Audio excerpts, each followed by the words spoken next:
अस्सलामुअलैकुम पाकिस्तान, आप देख रहे हैं सुबह की सोच और मेरे साथ हैं गजल अशरफ और मेरे साथ है जी हसनैन लियाकत। अस्सलाम वालेकुम, गुड मॉर्निंग, सुबह बखैर, आप सबको खुश आमदीद सुबह की सोच में। और जिस तरह से हम आज बहुत खुश हैं, अच्छी अच्छी खबरें आपके पास लेकर आए हैं, यकीनी तौर पर आप भी बहुत अच्छे होंगे और खुश होंगे, ऐसा ही है? बिल्कुल ऐसी है गजल। और आज हम अपने शो में एक मुनफरिद काम करने, हम अक्सर सोशल मीडिया पे देखते हैं कि कोई शख्स गुम हो जाए तो उसके हवाले से ये क्रेडिट सोशल मीडिया को ही जाता है कि वो उस हवाले से हमें वहाँ पे वीडियो देखने को मिलती है डिफरेंट प्लेटफॉर्म्स पे, या फिर कोई इंडिविजुअल आता है और वो अपनी वीडियो उस शख्स की बना देता है और वो आगे चला देता है। आज हमारे पास एक वीडियो है, एक बुजुर्ग हैं जो कि अपनी यादाश्त खो बैठे हैं और अपना नाम भी उनको नहीं पता, अपने घर का एड्रेस भी उनको नहीं पता।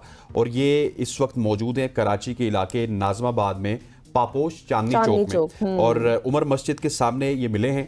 अगर आप देखने वाले हैं, इनके लवाहिकीन में से हैं या फिर उनको जानते हैं, तो इनको नाजमाबाद पापोश उमर मस्जिद से उनसे राब्ता कर ले। एग्जैक्टली ये वीडियो आप इस वक्त स्क्रीन पर देख सकते हैं। आपको पता है कि इस तरह की जब एज आ जाती है बुजुर्ग लोगों की तो अक्सर उनको नहीं याद रहता, वो घर से बाहर निकल जाते हैं। कोशिश ये कीजिए करें कि या फिर एहतियात किया करें कि ऐसे लोगों की पॉकेट्स में या फिर जेब में एड्रेस या फिर फ़ोन नंबर डाल दिया करें कि कभी इस तरह का कोई वाक़या हो भी जाए तो आपसे राब्ता करने में आसानी हो। तो ये वीडियो इस वक्त बहुत ज़्यादा सर्कुलेट कर रही है और हमने भी यही सोचा कि अपने तवस्सुत से आप तक इस वीडियो को शेयर करें। और अगर कोई इनको जानता है या फिर पहचानता है या फिर किसी भी तरह आपको नज़र आते हैं या मिलते हैं तो आप इनको काइंडली इस मस्जिद से राब्ता कर लें और वहाँ पर इनको ले जाएं ताकि इनके लवाहिकीन से इनका राब्ता हो सके। और हम तो अच्छी नीयत से ये शेयर कर रहे हैं शायद, क्योंकि हम अक्सर देखते हैं कि ये चीज़ें आपको सिर्फ सोशल मीडिया पे मिलती है। तो हमने कहा कि आज हम भी शेयर करें ताकि हमारी स्क्रीन से जुड़े कोई भी शख्स इनको अगर पहचानता है, इनकी फैमिली को पहचानता है, इनके लवाहिकीन को पहचानता है, तो वो इस उमर मस्जिद में जाके इनको वहां से ले सकते हैं और इनको अपने घर पहुंचा सकते हैं। एग्जैक्टली और आज हमारे पास अच्छी अच्छी सोशल स्टोरीज भी हैं। शुरू करते हैं अपनी सोशल स्टोरीज का सेगमेंट। एग्जैक्टली तो पाकिस्तान के सुहेल अदनान की तारीखी कामयाबी हुई है। इससे पहले भी हमने ये खबर शेयर की थी। British junior open squash championship में गोल्ड मेडल उन्होंने जीत लिया है। कॉन्ग्रेचुलेशंस टू यू सुहेल, आपको बहुत ज़्यादा मुबारक हो। पाकिस्तान के ये सुहेल अदनान हैं जिन्होंने British junior open squash championship जीतकर मुल्क के लिए 18 साल का इंतजार खत्म कर दिया है। और चैंपियनशिप स्क्वैश के नौजवान खिलाड़ियों के लिए दुनिया का सबसे बड़ा ये प्लेटफॉर्म भी तस्वुर किया जाता है और इसमें कामयाबी हर खिलाड़ी के लिए एक ख्वाब होती है कि हम जीत जाए और मुल्क का नाम रोशन करें। और सुहेल ने वही कारनामा सर अंजाम दिया और इस शानदार कारकर्दगी ने एक बार फिर याद दिलाया कि स्क्वैश में पाकिस्तान के पास बेपनाह सलाहियतें मौजूद हैं जो मुनासिब मौका मिलने पर दुनिया भर में नाम रोशन कर सकती है। वैसे ये बात तो हसनैन है कि टैलेंट पाकिस्तान में है, थोड़ा सा ग्रो अप करने की जरूरत है। जहां तक स्क्वैश की बात होती है फिर या फिर हॉकी की बात होती है तो इन दो खेलों में पाकिस्तान के पास बहुत ज्यादा बेपनाह टैलेंट मौजूद है। जब भी स्क्वैश का जिक्र वर्ल्ड वाइड होता है क्रिकेट का तो देखिए 92 के बाद स्टार्ट हुआ, लेकिन जब वर्ल्ड वाइड स्क्वैश का जिक्र होता है तो जानशेर खान का नाम लोग याद रखते हैं, जहांगीर खान का नाम लोग याद रखते हैं। इसके अलावा बहुत सारे और प्लेयर्स हैं जिनका नाम लोग याद रखते हैं। अभी हमजा ने बहुत ज्यादा कामयाबियां हासिल की, फिर मानूर ने, फिर सोहेल इमरान ने। सो स्क्वैश में पाकिस्तान का अभी भी ब्राइट फ्यूचर है। लेकिन जब भी मैं स्क्वैश वालों से मिलता हूं तो वो कहते हैं कि देखिए जब जानशेर खान, जहांगीर खान इस तरह के लोग खेलते थे, प्लेयर पूल बहुत ज्यादा कम होता था। सो उनमें ये एक्सीलेंट प्लेयर थे, आगे हो जाते थे। अब प्लेयर पूल बढ़ चुका है, तकरीबन 120 प्लेयर्स का पूल है, उसमें आप अगर गोल्ड मेडल लेंगे तो अब ये शायद ज्यादा कामयाबी तस्वुर की जाती है। लेकिन उसको तसलसल से जिस तरह जानशेर और जहांगीर खेलते थे शायद कोई खेल सकता है, क्योंकि वो तो तसलसल से कई इवेंट्स जीत जाते थे। एग्जैक्टली तो ये खबर तो मैंने बताई है। चले अब अगली खबर मैं आपको देती हूँ क्योंकि आपसे रिलेटेड है। अच्छा, अगली खबर मैं आपको बता देता हूँ क्योंकि इसमें अगली खबर में ना दो चीजें हैं। एक तो ये है कि पाकिस्तान सुपर लीग की जो वेन्यू है PSL ड्राफ्ट का, वो चेंज हो चुका है। वेन्यू के अलावा उसकी तारीख भी चेंज हो चुकी है। अच्छा। सबसे पहले अगर खिलाड़ियों की बात करें तो खिलाड़ियों की कैटेगरीज और ड्राफ्ट का शेड्यूल जारी हो चुका है। पाकिस्तान सुपर लीग के 10वें एडिशन के लिए ड्राफ्ट की तैयारियां मुकम्मल कर ली गई हैं और गैर मुल्की खिलाड़ियों की कैटेगरीज का ऐलान भी कर दिया गया। प्लाटिनम कैटेगरी में 40 गैर मुल्की खिलाड़ी शामिल होंगे, जिनमें ऑस्ट्रेलिया के डेविड वार्नर, उस्मान ख्वाजा, बांग्लादेश के शकीब उल हसन, इंग्लैंड के जैसन रॉय और जैक क्रॉली जैसे बड़े नाम शामिल हैं। डायमंड कैटेगरी में 87 गैर मुल्की खिलाड़ी दस्तयाब होंगे, जबकि गोल्ड कैटेगरी में 165 गैर मुल्की खिलाड़ी शामिल होंगे। ड्राफ्ट की तकरीब जो कि 11 जनवरी को शेड्यूल थी, जो कैंसिल हुई है, जहाँ अब कब होगी? ये 11 जनवरी को होनी थी गवादर में। अच्छा। अब इसको तब्दील करके 13 जनवरी को कर दिया गया और ये गवादर की बजाय लाहौर में होगी। सो गवादर में सुना ये है, जिस तरह पीसीबी हमें बता रहा है कि कुछ लॉजिस्टिक के मसले मसाइल थे, इस वजह से गवादर से इसको शिफ्ट किया गया। लेकिन आपको शायद गवादर की तारीख से पहले ही इसका अंदाजा होना चाहिए था और आपको एक ही दफा से तारीख देनी चाहिए थी, क्योंकि एक बड़ा इवेंट है। इसको आप इस तरह से हर दिन डिले नहीं कर सकते, ब्रांड वैल्यू आपकी हर्ट होती है। एग्जैक्टली जी, जो बड़े बड़े नाम आपको हसनैन ने बताए और इसीलिए मैंने ये खबर इनको थ्रो कर दी थी, इसीलिए क्योंकि शायद वो खबर उस तरह से मैं एक्सप्लेन ना करती जिस तरह से आपने किया, क्योंकि आपकी ही खबर दी तो मैंने सोचा आपको ही दे देती हूँ। आगे बढ़ते हैं, आपको बताते हैं जी। अब आपको वैसे खबर पहली भी मेरी थी। हाँ, लेकिन मुझे पता था कि वो मैं अच्छे तरीके से बता सकूंगी ना, इसलिए चलिए आगे बढ़ते हैं जी। अब आपको रूस लिए चलते हैं और रूसी बिजनेसमैन ने बहुत ही हैरान कुन फैसला कर लिया है। पागल है ये, है ना, पागल है ना। हाँ एग्जैक्टली, हम पहले भी इस खबर को डिस्कस कर रहे थे और हमें बहुत हैरत हुई, क्योंकि $20 लाख सालाना तनख्वाह छोड़कर एक डिलीवरी वर्कर बन जाना वाकई बहुत ज्यादा हैरान कुन है। 20 लाख सालाना इनकम हो आपकी और उसको छोड़ के आप क्या कर रहे हैं यार, क्या? लेकिन उन्होंने क्या सोचा होगा कि मैं क्यों डिलीवरी बॉय, मतलब शायद वो एक्सपीरियंस करना चाहते होंगे, ये तो आप ही बताएंगे, आपके पास पूरी खबर है। एक रूसी बिजनेसमैन जो सालाना $20 लाख से ज्यादा कमाते थे, अपनी आलिशान जिंदगी उनकी थी, उसको छोड़कर एक आम सा डिलीवरी बॉय जो है वो बन गए हैं और उन्होंने ये फैसला कर लिया है कि मैं अब डिलीवरी का काम करूंगा। और इस बिजनेसमैन ने बताया कि उन्होंने दफ्तर में तवील वक्त गुजारने और एक ही तर्ज जिंदगी से तंग आकर ये कदम उठाया है और उनका कहना था कि उन्हें अपनी नई मुलाजमत में सुकून और खुशी महसूस हो रही है, क्योंकि इसमें वो मुसलसल हरकत में रहते हैं और नए लोगों से मुलाकात करते हैं। उनका ये कदम दुनिया भर के लिए एक अहम पैगाम है कि कामयाबी का पैमाना सिर्फ दौलत नहीं है, बल्कि वो खुशी और मकसद है जो किसी काम से हासिल होता है। वैसे जो उनकी सोच है वो देखा जाए तो वो मैं इनसे एग्री नहीं करता हूँ। उसकी वजह ये है कि ये वापस डिलीवरी बॉय बनेंगे, वापस ये जाएंगे और कहेंगे यार हर दफा ही मैं डिलीवरी उठाता हूँ और एक बंदे को दे देता हूँ, चाहे वो नया बंदा हो या पुराना बंदा हो, उसको जाके हमने डिलीवरी दे देनी इस काम से भी तंग नहीं आ जाएंगे? हमारे मॉर्निंग शो में अक्सर कोई फनकार या अदाकार या इस तरह का आता है ना, हम सबसे पहले उससे सवाल क्या करते हैं, सफर कहाँ से स्टार्ट हुआ? Exactly. तो इन्होंने तो काम एक ही करना है, जाके डिलीवर करना है। तो अल्लाह ना करे कि यहाँ से भी बोर हो जाए, अगर यहाँ से बोर हो गए तो डिलीवरी बॉय के साथ कैसे कोई, मतलब अगर वो ये कह रहे हैं कि मैं दूसरे लोगों से मिलूंगा, बातचीत करूंगा, कितनी हद तक बात होगी? अस्सलाम वालेकुम। वालेकुम सलाम। ये ले लीजिए, ये ले लीजिए, ये 100 रुपए टिप ले लीजिए। तो ये तो आप अपने ऑफिस में भी नए नए लोगों से मिल सकते थे, लेकिन खैर बिल्कुल ऐसे ही। अब आगे बढ़ते हुए गजल, मेरे पास एक और अच्छी खबर है डॉक्टर आफिया सिद्दीकी के हवाले से, क्योंकि उनके हवाले से जब भी कोई इकदामात होते हैं तो उसको हम अप्रिशिएट करते हैं। डॉक्टर आफिया सिद्दीकी की रिहाई के लिए पटिशन पर दस्तखत करें, मुफ्ती मेनक की आवाम से अपील। मारूफ मजहबी स्कॉलर, इस्लामी स्कॉलर मुफ्ती मेनक ने डॉक्टर आफिया सिद्दीकी की रिहाई के लिए आलमी पटिशन पर दस्तखत की मुहिम को कामयाब बनाने की अपील की है। मुफ्ती साहब का कहना है अपने पैगाम में कि इंसाफ की फरहमी हर इंसान का बुनियादी हक है और हमें अपनी बहन के लिए आवाज़ बुलंद करनी चाहिए। उन्होंने सोशल मीडिया पर अपने फॉलोअर्स से अपील की है कि वो इस मुहिम में हिस्सा लेकर दस्तखत करें और 1 मिलियन दस्तखत मुकम्मल किए जा सकते हैं। उन्होंने आवाम को याद दिलाया कि हमारा एक छोटा सा अमल किसी की जिंदगी में बड़ी तब्दीली ला सकता है। डॉक्टर आफिया सिद्दीकी की रिहाई के लिए जारी ये पटिशन आलमी सतह पर तवज्जो हासिल कर रही है और इसमें हर एक की शमूलियत आम है और मैं इस प्लेटफॉर्म से आप तमाम लोगों से गुजारिश करना चाहता हूं कि आप भी इस कार्य खैर में हिस्सा डालें। एग्जैक्टली और जिसके भी तवस्सुत से कुछ भी खैर का काम हो जाए तो शायद वो बुरा नहीं है। लेट्स सी कि हम इस हवाले से अच्छी उम्मीद करते हैं कि कुछ ना कुछ पेशरफ्त हो जाए। अच्छा, हसनैन आगे बढ़ते हुए आप मुझे ये बताएं कि आप सॉफ्ट ड्रिंक्स वगैरह ज्यादा पीते? नो, ऑनेस्टली स्पीकिंग बहुत कम पीता हूं। अच्छा, सेम मतलब जिस तरह वो मैंने कल सवाल किया था ना, हमारी न्यूट्रिशनिस्ट आई थी कि once in a blue moon, तो मैं कभी कभार महीने में एक दफा शायद बर्गर या फिर ये किसी भी कोक की तरफ चला जाता हूँ, अदरवाइज बहुत नहीं। लेकिन ये फिर अगर ऐसा ही है वाकई जैसे आप कह रहे हो ना, ऐसा ही होगा, ज़ाहिर है आप सच कह रहे हैं, तो ये बहुत अच्छी बात है, क्योंकि आपको हैरान कुन, मतलब मैं आपको बताऊं, अलार्मिंग फैक्ट सामने आए हैं रिसर्च के बाद, जिसमें कोको कोला या फिर कोई भी सॉफ्ट ड्रिंक लेने से जिंदगी के 12 मिनट कम करने का ये बाइस बन सकते हैं। कैन यू इमेजिन कि जब आप एक कैन जो होता है वो आप लेते हैं कोको कोला का या फिर किसी का भी कंज्यूम करते हैं, तो आपकी ज़िंदगी के 12 मिनट वो कम कर सकता है। यूनिवर्सिटी ऑफ मिशिगन की हालिया रिसर्च के मुताबिक कि कैन कोको कोला पीने से ज़िंदगी के 12 मिनट कम हो सकते हैं और ये तहकीक अल्ट्रा प्रोसेस्ड फूड्स जो है उसके मुज़र असरात पर रोशनी डालती है, जो मोटापे या डायबिटीज़ जैसे मसाइल का बायस बनती है। और माहिरीन ये भी कह रहे हैं कि गैर सेहतमंद ग़िज़ाओं को मुतबादल सेहतमंद अशिया से तब्दील करने से ज़िंदगी ज़िंदगी के मयार में बेहतरी मुमकिन है, नो डाउट। अच्छा, वैसे अगर मैं आपको अपनी बात बताऊँ ना, तो मेरे साथ भी ऐसा होता है कि आई डोंट नो कि इसके पीछे वजह क्या है, कि मैं जब भी अगर ज़रा सा भी पी लूँ ना कोई भी सॉफ्ट ड्रिंक, तो मेरे शोल्डर्स में पेन होती है, या अब ये मेरी साइकी है या फिर इसके अच्छी पीछे बात है। चले, आपको ये पेन होता है, इसके बाद आप पिएंगे नहीं। और जिस तरह आपने मैंने बहुत टाइम से छोड़ दिया है। एग्जैक्टली, ये सिर्फ कोई एक ब्रांड की बात नहीं कर रहे हैं, हम कोल्ड ड्रिंक्स की बात कर रहे हैं। ओवरऑल पीने से इस तरह की रिसर्च सामने आई है कि आपकी जिंदगी इतने मिनट कम हो रही है। और हमारे ऑफिस में भी बहुत सारे ऐसे लोग हैं जो कि कोल्ड ड्रिंक्स बहुत ज़्यादा पसंद करते हैं। उनसे मेरी गुजारिश है कि खुददारा इससे जान छुड़ाइए, ताकि आपकी जो ज़िंदगी है वो बढ़ती चली जाए, ना कि कम होती चली जाए। और मैंने भी बहुत सारे लोगों को देखा है कि उनके मतलब यहाँ तक कि नाश्ते तक में उनकी सॉफ्ट ड्रिंक ज़रूरी होती है। बहुत ज़्यादा वो क्रेज़ होता है उनको कि हर चीज़ के साथ हमने सॉफ्ट ड्रिंक लेनी है कोई ना कोई। तो ये अब रिसर्च आई है, ये हमारा कोई तज्जिया नहीं है, बल्कि रिसर्च आपको बता रहे हैं। बिल्कुल ऐसे ही। आगे बढ़ते हुए एक अच्छी खबर है मेरे पास।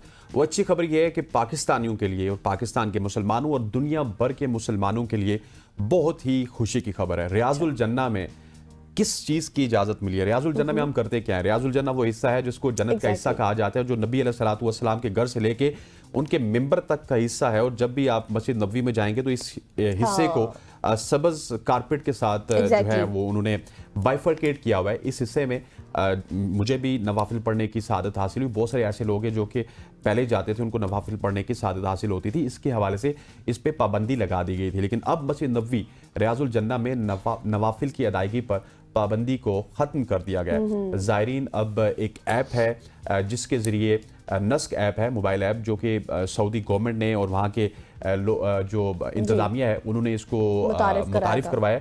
आप इस ऐप के ज़रिए अपनी वहाँ पे अपॉइंटमेंट करवा सकते हैं और जाके नमाज अदा कर सकते हैं मस्जिद नबवी के उस हिस्से में। और हर 20 मिनट में ये इजाज़तनामा आप हासिल कर सकते हैं। ये फ़ैसला ज़ायरीन के लिए किया गया हरमैन शरीफैन की इंतज़ामिया की जानिब से, और जो ज़ायरीन को ज़्यादा से ज़्यादा इबादत का मौके और उनके जो मौके हैं उनको फराम करेगा। एग्जैक्टली जब आप अल्लाह ताला के घर जाते हैं तो वहाँ पर ज़्यादा से ज़्यादा ये कोशिश होती है कि आप हर एक कोने में जो है नवाफिल अदा करें।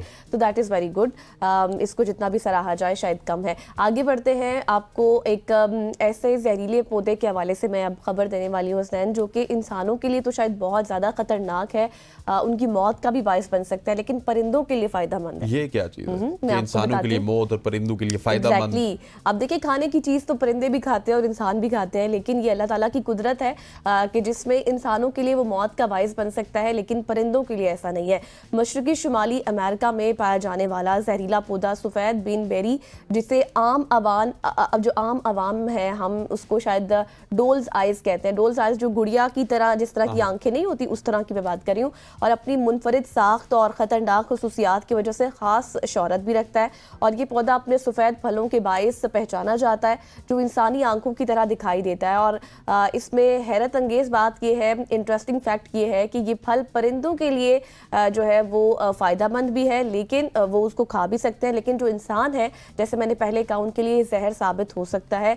और इस पौधे में मौजूद जहरीले कुछ ऐसी केमिकल्स हैं या फिर अज्जा आप कह लें, जो इंसान के दिल पर फौरी तौर पर जो है वो जाके इफेक्ट करते हैं, जिससे इंसान की मौत हो सकती है। क्या बात है, आप ऐसी इंटरेस्टिंग खबरें लेके आती हैं। कभी आप पौधे की बताती हैं, कभी आप किसी जानवर की बताती हैं, कभी परिंदों की बताती हैं। और अब जिस पौधे का आप जिक्र कर रही हैं, ये परिंदों के लिए तो बहुत ही ज़बरदस्त है, उनकी सेहत के लिए भी अच्छा है, लेकिन जब इंसान खाएंगे तो उनके लिए ये जहरीला है। और ये यकीनी तौर पे कुदरत के काम है।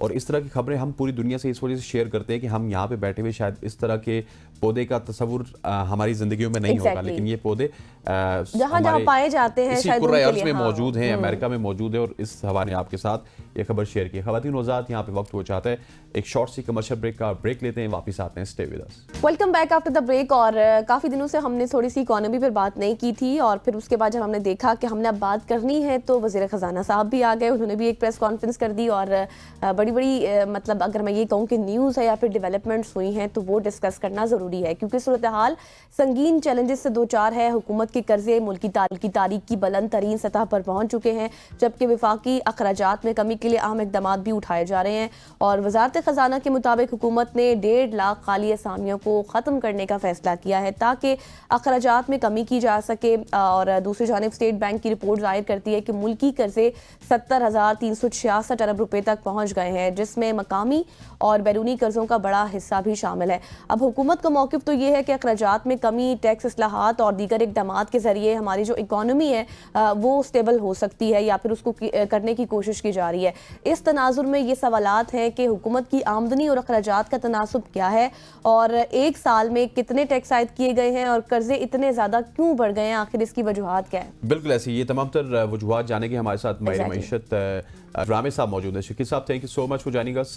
सबसे पहले जिस तरह गज़ल ने बताया कि हमारे जो कर्जे हैं वो एक तारीखी सतह पे पहुंच चुके हैं, बुलंद तरीन सतह पे पहुंच चुके हैं। इसकी क्या वजह है और क्या हम जो टैक्स रिफॉर्म्स की बात कर रहे थे या फिर जो मईशत की रिफॉर्म्स की बात कर रहे थे वो सिर्फ दावे ही हैं, बाकी कोई इम्प्लीमेंटेशन उस पर हमें होती हुई नजर नहीं आ रही, तब ये तमाम तर चीज़ें हो रही हैं? देखें, एक चीज़ तो बड़ी वाज़ेह है जो कि मैंने हमेशा से मेंटेन की है, जब तक हम अपनी आमदनी के ज़राए नहीं बढ़ाएंगे तब तक हमारा जो कर्ज है या हमारी जो इकनॉमिक डिफ़िकल्टीज़ है वो बढ़ती रहेंगी। हमारा इशू ही ये है कि हम कुछ कर्जा ले लेते हैं और कहते हैं जी बस इकॉनमी अब स्टेबल होने वाली है, ये हो गया वो हो गया, मगर ऐसे बात नहीं है। हमें अब भी हम वहीं के वहीं खड़े, अगर हम ग्रोथ रेट देखें, अभी जो कि समाही की रिपोर्ट आई है तो उसमें बड़ी शॉकिंग रेवलेशन थी कि इसमें जानिए कि जो हमारी एग्रीकल्चर है उसके अगर हम ग्रोथ देखें तो पिछले साल के मुकाबले बहुत कम हुई है। अगर पिछले साल में 8.1 थी तो इस दफ़ा कोई 1% रह गई है। इस तरह हम लार्ज इंडस्ट्री की बात करें, इस तरह हम दूसरा करें, हम मसलन हम कंस्ट्रक्शन सेक्टर की बात करें तो उसमें 14 पॉइंट समथिंग की जो कि कंस्ट्रक्शन यानी कि कंट्रैक्ट हो गई है इकानमी। फिर सीमेंट प्रोडक्शन जिसको हम बड़ा कर रहे थे जी, उसमें एक्सपोर्ट बढ़ गई है, उसकी प्रोडक्शन भी 16% कम हो गई है। ये जो इंडिकेटर हैं ये हमें वाज़े तौर पे बता रहे हैं कि अभी हमें बहुत सारा काम करने की ज़रूरत है। और दूसरी तरफ जो इन साल यानी कि इस माह में हम देखते हैं तो जो हुकूमत के अखराजात थे वो मेरा 20% तक बढ़े थे। अब ये बात तो बड़ी देर से हो रही है, यानी कि जब पीडीएम की गवर्नमेंट आई थी, नवाज शहबाज शरीफ साहब उसके वज़ीर आज़म थे, तब से बात हो रही थी कि गवर्नमेंट को डाउन साइजिंग तरफ जाएंगे। अब जो डाउन साइजिंग हो किस लेवल पे रही है ये बात बड़ी इंपॉर्टेंट है। क्या हमने कोई नैब का असद कुछ क्लर्कों की सीटें ख़त्म की हैं जिनकी यानी कि जिनका खुद सैलरी इतनी ज़्यादा नहीं होती है, कि यहाँ हमने वाकई बड़ी जो कि प्रिविलेज वाली सीटें थी जिनका काम कोई नहीं था, बस वो किसी की सिफारिश थी या इधर उधर से थी, उन सीटों को ख़त्म किया है। एक चीज़, दूसरा अभी जो बात की है, अभी वज़ीर ख़जाना साहब ने बात किया जी कि हमने कुछ 40 मिनिस्ट्रीज़ को ख़त्म करना है। भी ये बात तो हम बड़ी देर से सुन रहे हैं, कब करेंगे आप? जब आपके 5 साल पूरे हो जाएंगे तब आप कहेंगे ले जी अब हम जा रहे हैं तो हमने ये मिनिस्ट्रियाँ ख़त्म कर दी, अब नहीं, यानी कि अब क्या कहते हैं कि हमने जिन लोगों को नवाजना था उनको हम मिनिस्ट्रियाँ दे के नवाजते रहे हैं, अब हम जा रहे हैं तो हम ख़त्म कर रहे हैं। अब अगर जो इस पे जो वज़ीर ख़ज़ाना की जो कि मुझे नज़र आ रहा है कि जो वो इस पे बात कर रहे हैं कि प्रेस कॉन्फ्रेंस की है, एक तो ये है कि हमें उसका भी प्रेशर नज़र आ रहा है IMF का, कि वो कह रही है कि अपने अखराजात, गैर ज़रूरी अखराजात को कम किया जाए। दूसरी बात यह है कि पाकिस्तान इन दिनों एक और पार्टनरशिप साइन करने के चक्कर में है वर्ल्ड बैंक के साथ। अगर वो पार्टनरशिप साइन होती है तो उसमें कोई $20 बिलियन के कर्जे हैं जो कि मुख्तलिफ सेक्टर्स में आने की वजह, उसमें क्या कहते हैं कि मुख्तलिफ सेक्टर्स में आएंगी, उन पर इन्वेस्टमेंट या कर्जे आएंगे। अब उसके लिए भी जो फिजिकल मैनेजमेंट है, फाइनेंशियल मैनेजमेंट है, वर्ल्ड बैंक भी उस पर भी बात करती है कि यहाँ शायद उसी को खुश करने के लिए कि देखें आपका प्रोग्राम आ रहा है तो हम उससे पहले ये बातें शुरू कर दें दोबारा। देखिए, जब तक आप इम्प्लीमेंट नहीं ना करते तब तक आपके जो मसाइल हैं ये कम नहीं होंगे। हमें ये मसाइल कम करने के लिए दो चीज़ें तो बड़ी अहम है। एक तो यह है कि जो कि ज़रूरी चीज़ें हैं, मसलन जितने मिनिस्ट्री ज़रूरी हैं उनको तो रखें, उनको स्ट्रेंथन करें, मगर जो गैर ज़रूरी आपने एक मिनिस्ट्री की 3-3 4-4 मिनिस्ट्रियाँ बना दी थी। मगर कभी जब ministry of industry and commerce जो होती थी एक ही मिनिस्ट्री होती थी, अब इंडस्ट्री की अलग है, कॉमर्स की अलग है, पर नहीं इसमें अब मुझे तो समझ नहीं आती कभी किस दिन ये ना हो जाए ये ट्रेड की यानी कि एक्सपोर्ट की अलग और इम्पोर्ट की अलग मिनिस्ट्री हो। इसी तरह हम जब बात करते हैं कि पावर डिवीजन की या एनर्जी की, उसको भी हमने 2-3 मिनिस्ट्रीज़ में कर दिया। हालांकि देखें ना, जो हमारी क्लाइमेट चेंज में एक चीज़ें नज़र आती हैं उसमें एक कंसेप्ट एमर्ज होता है, वो कहते हैं वाटर फूड एनर्जी नेक्सस, कि वाटर फूड और एनर्जी जो तीनों हैं ये एक ही किस्म की जो पॉलिसी है ये मरबूत होनी चाहिए, क्यों? ये तीनों एक दूसरे पे डिपेंडेंट है। अगर एग्रीकल्चर को देखें तो पानी नहीं होगा तो एग्रीकल्चर नहीं होगी। अगर हम पावर को देखते हैं तो रिन्यूएबल एनर्जी वहाँ से मिलती है। अगर हम उसको देखें यानी कि अगर उसको ट्रांसपोर्टेड करना है एग्रीकल्चर के प्रोडक्ट्स को, तो हमें एनर्जी चाहिए, या ट्रैक्टर चलाना है तो एनर्जी चाहिए। तो उनकी एक में यानी कि उसको नेक्सस में देखने की कोशिश कर रहे हैं। और एग्जैक्टली। हमारी जो मिनिस्ट्रीज हैं वो यानी कि बाइफर्केशन हो रही है, कोई 1 से 2, 2 से 3 हो रही हैं। तो ये मिनिस्ट्री कम करनी चाहिए, मगर जो कि वाकई हमें नजर आना चाहिए कि यहाँ पर कुछ चीज़ नज़र आ रही है।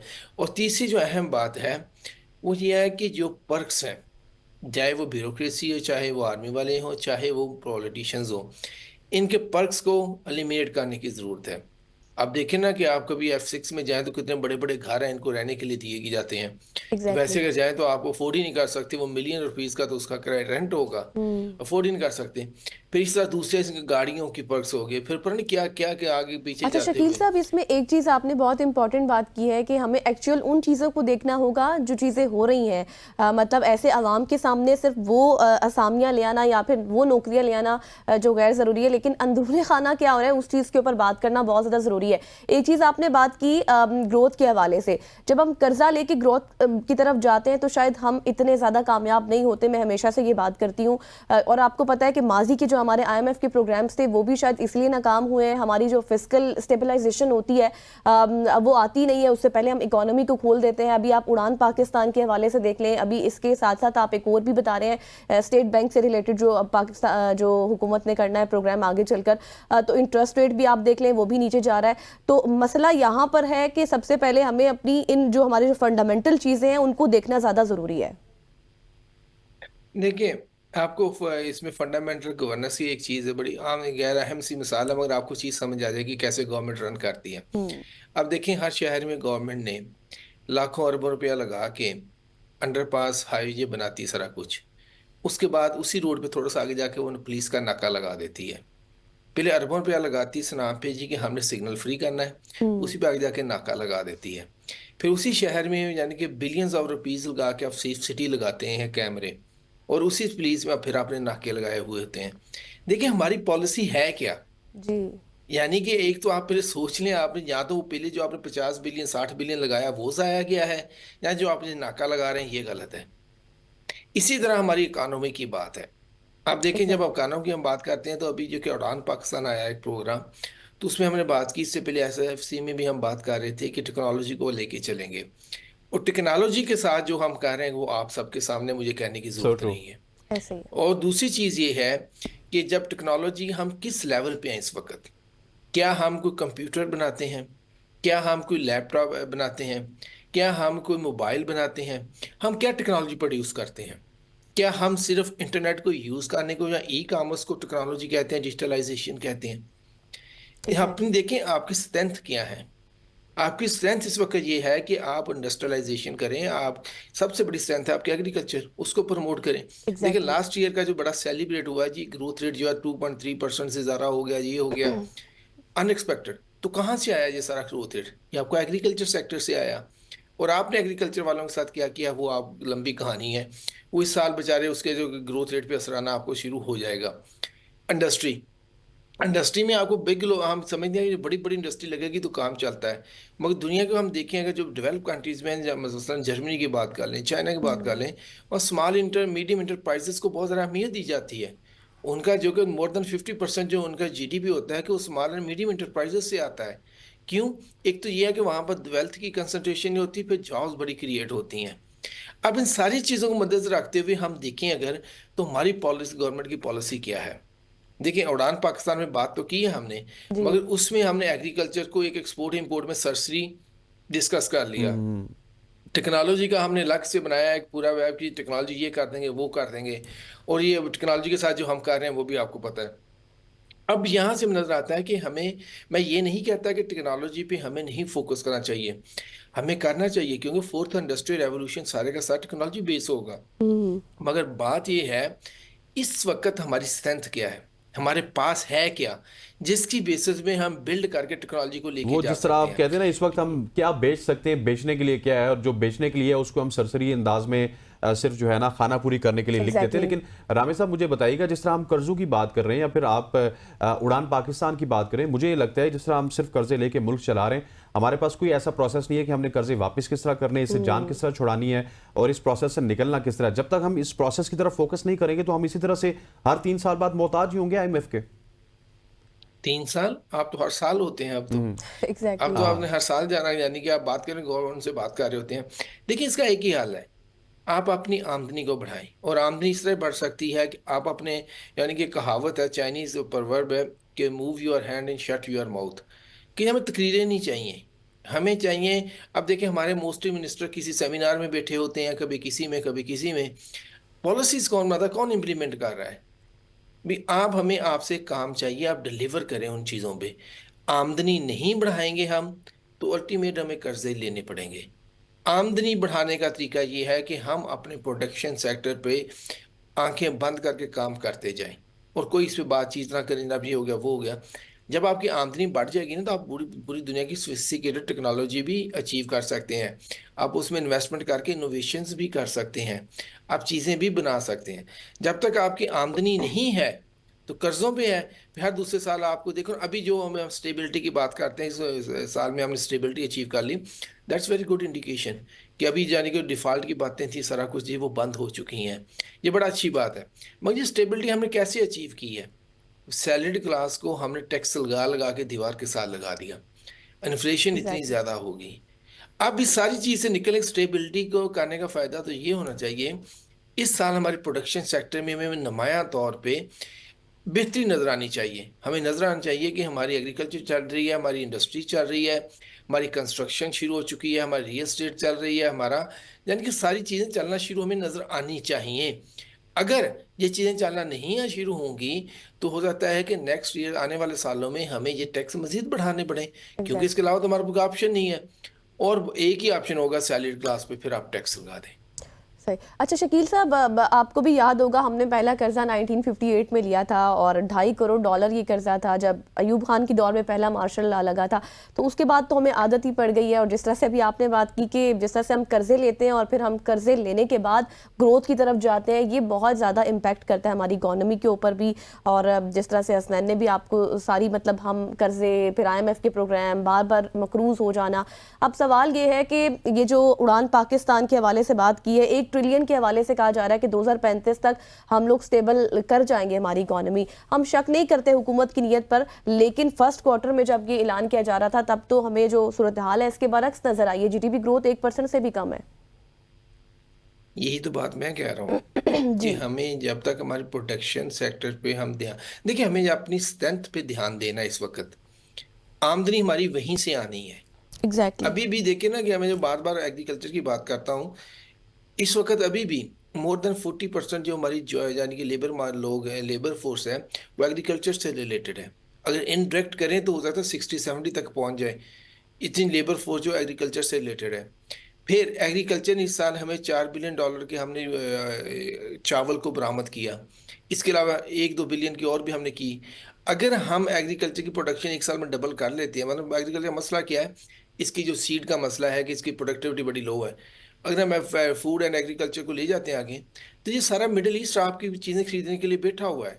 आपकी एक साल में 10 से 15 बिलियन डॉलर की, तो आप एक साल से आराम से इनको कर सकते हैं, जो एक्सपोर्ट कर सकते हैं। इस तरह जो इंडस्ट्री की बात है, इंडस्ट्री के अगर हम देखें हमारा मसाइल क्या है, एक तो इलेक्ट्रिसिटी बड़ी महंगी है। इलेक्ट्रिसिटी महंगी होने की वजह से बहुत सी इंडस्ट्री वाले उसको अफोर्ड ही नहीं कर पाते।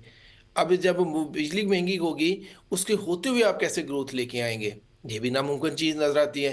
जिसका मतलब है गवर्नमेंट को इलेक्ट्रिसिटी की प्राइसेस पे काम करना होगा, और इसकी प्राइसेस पे काम करने के लिए ज़रूरी है कि आप IPP से बात करें, क्योंकि आपने उनको इतने सालों से इतना क्या क्या कहते हैं बेतहाशा पैसा खिलाया हुआ है, कि जिस पे आपने उनके साथ यानी कि कोई ऐसे माहदे किए हुए हैं कि उसने मुल्क की जो कि इकानमी का बेड़ा गर्क करके रख दिया हुआ है, उस पर आप बात नहीं करते। बिल्कुल ऐसी है सर, ये तमाम तर इशूज़ हैं जिनके ऊपर हम बात या तो कर नहीं सकते या फिर करना पसंद नहीं करते। शकील रामे साहब हमारे साथ मौजूद थे। Sir thank you so much for joining अस। ख़वातीन हज़रात, ये था हमारा इकोनॉमिक सेगमेंट। यहाँ पे वक्त हो जाता है शॉर्ट सी कमर्शियल ब्रेक का। ब्रेक के बाद आएंगे, आपसे डिस्कशन को कंटिन्यू रखेंगे। स्टे विद अस।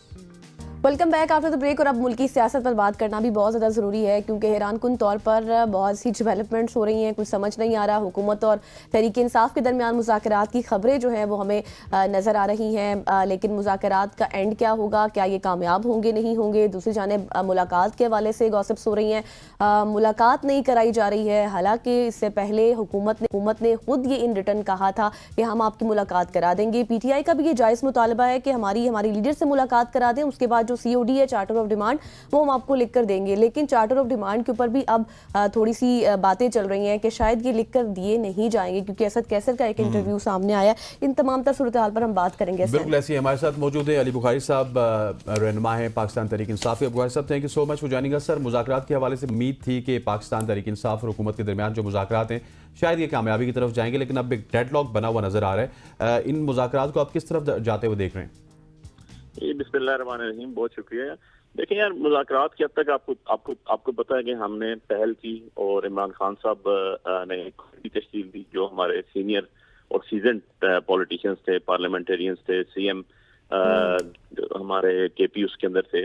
और आफ्टर ऑल 20-25 दिन बाद लेकिन अल्टीमेटली हुकूमत ने भी उसके ऊपर एक कमेटी तश्कील दी जिसमें उन्होंने अपनी तीनों पार्टीज जो उनके साथ हैं, MQM पीपल्स पार्टी को भी साथ रखा और उसके अंदर उन्होंने speaker national assembly who is also a custodian of the house उनको भी रखा। देन उसके बाद आपने देखा पहला सेशन हुआ, फिर दूसरा सेशन हुआ।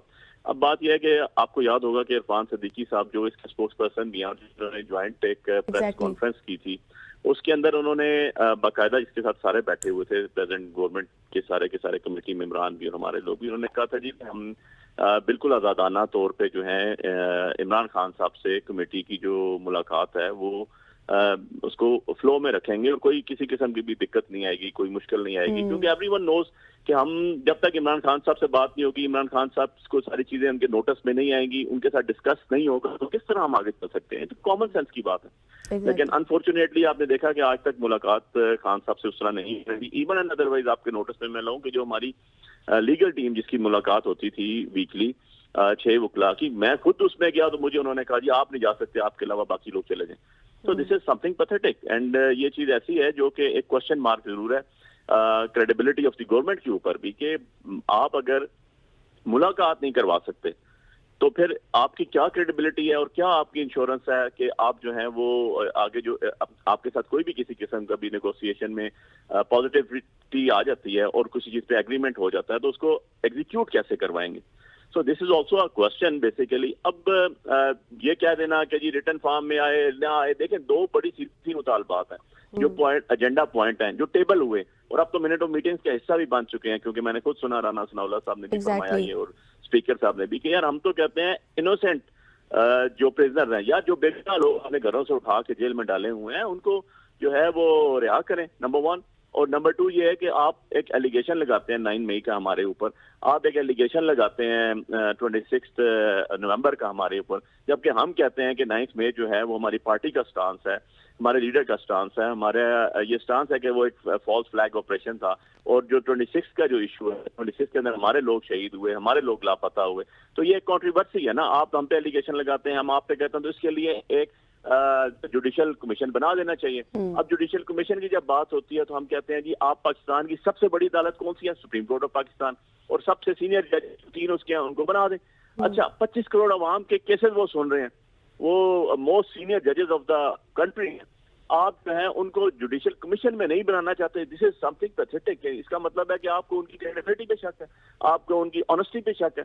तो ना वो हमारी पार्टी के हैं, ना उनकी कभी सियासी किसी उसके साथ एफिलिएशन रही है। तो भाई बात यह है कि उन 3 जजेस के ऊपर भी आपको एतराज है।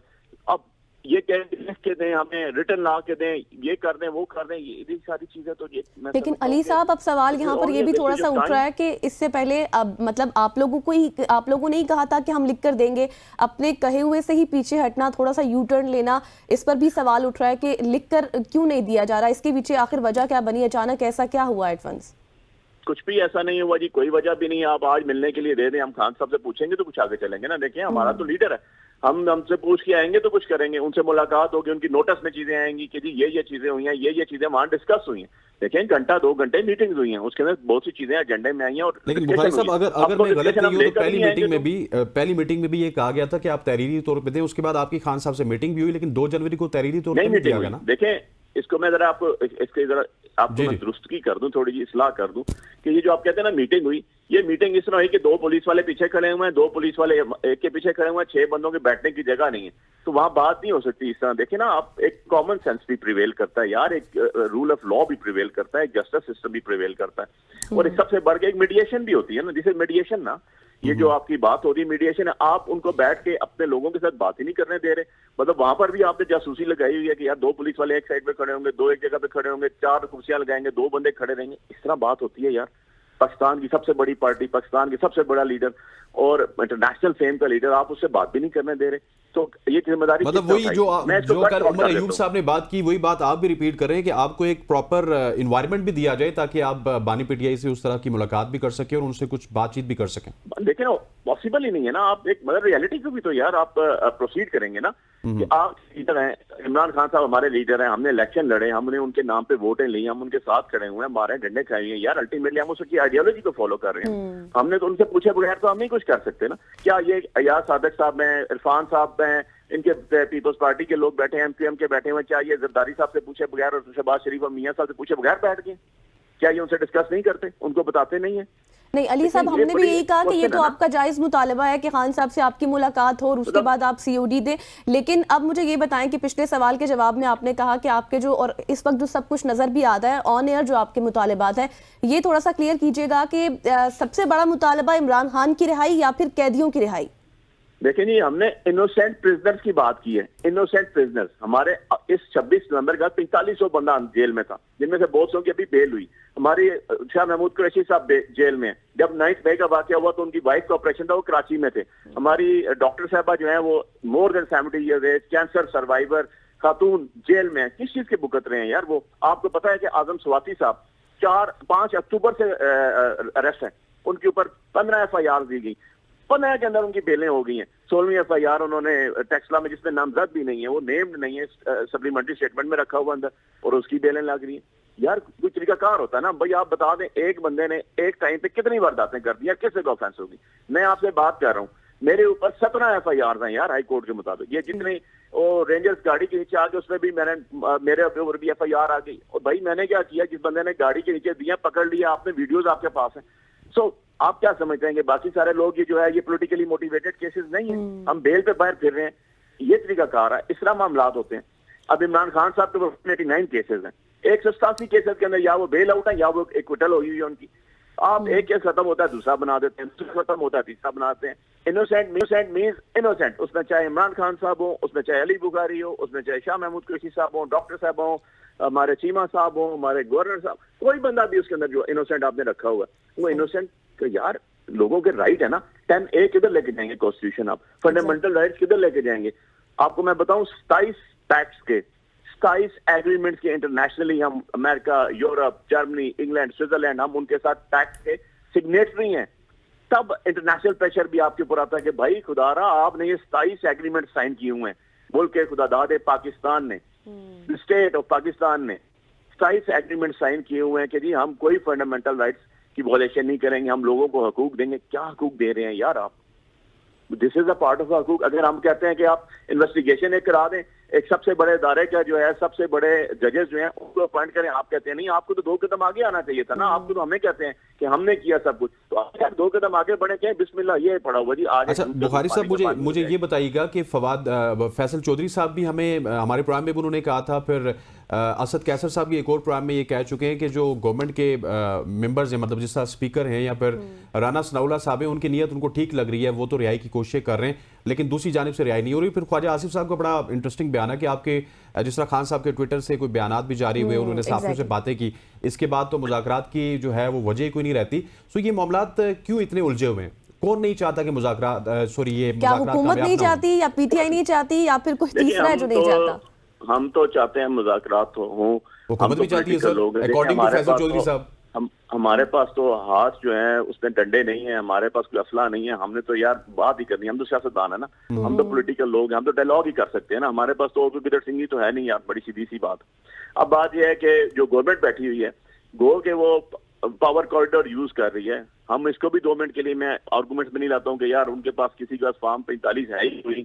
मेरे अगेंस्ट जो बंदा आया उसने कोर्ट में खड़े हो कहा भाई आरओ से ले लें, मेरे पास कोई नहीं, ट्रिब्यूनल में केस नहीं चलने दिए जा रहे, सब कुछ है। इवन एंड अदरवाइज हमने उस चीज को बलाए ताक रखा और हम उसको सिक्योरिटी फेस के लिए भी नहीं लेकर आए अभी कि यार 2 मुतालबात हैं पहले हमारे जो जेन्युइन नहीं है, जिसपे कम से कम हुकूमत की क्रेडिबिलिटी को भी पता चल जाएगा, उनकी इंटेंशंस का भी पता चल जाएगा और ये भी पता चल जाएगा कि यार उनके पास कुछ है भी, किसी करने के काबिल भी हैं, या जो उनको चोर रास्ते से लाए हैं, जो ये जाली तौर पे बैठे हुए हैं वो ही कुछ करेंगे। क्योंकि मैं तो सच्ची बात है, I am speaking for my self, तो ये देखा है यार कि ये एक मुलाकात अभी तक नहीं हो सकी, ठीक है। और अभी होपफुली आज वो ट्रायल भी है 9 मई वाला जो पिंडी वाला है, उसमें मैंने खुद अडयाले जाना है थोड़ी देर में, अभी जो 11 बजे स्टार्ट होना है। तो जो लेटेस्ट पोजीशन खान साहब से होगी वो अगर मुलाकात हो जाती है उनसे तो ट्रायल में। अच्छा अली बुखारी साहब, फिर आज हम एक्सपेक्ट करें कि आज कोई आपको इत्तलात है मुलाकात की या फिर आज भी नहीं है?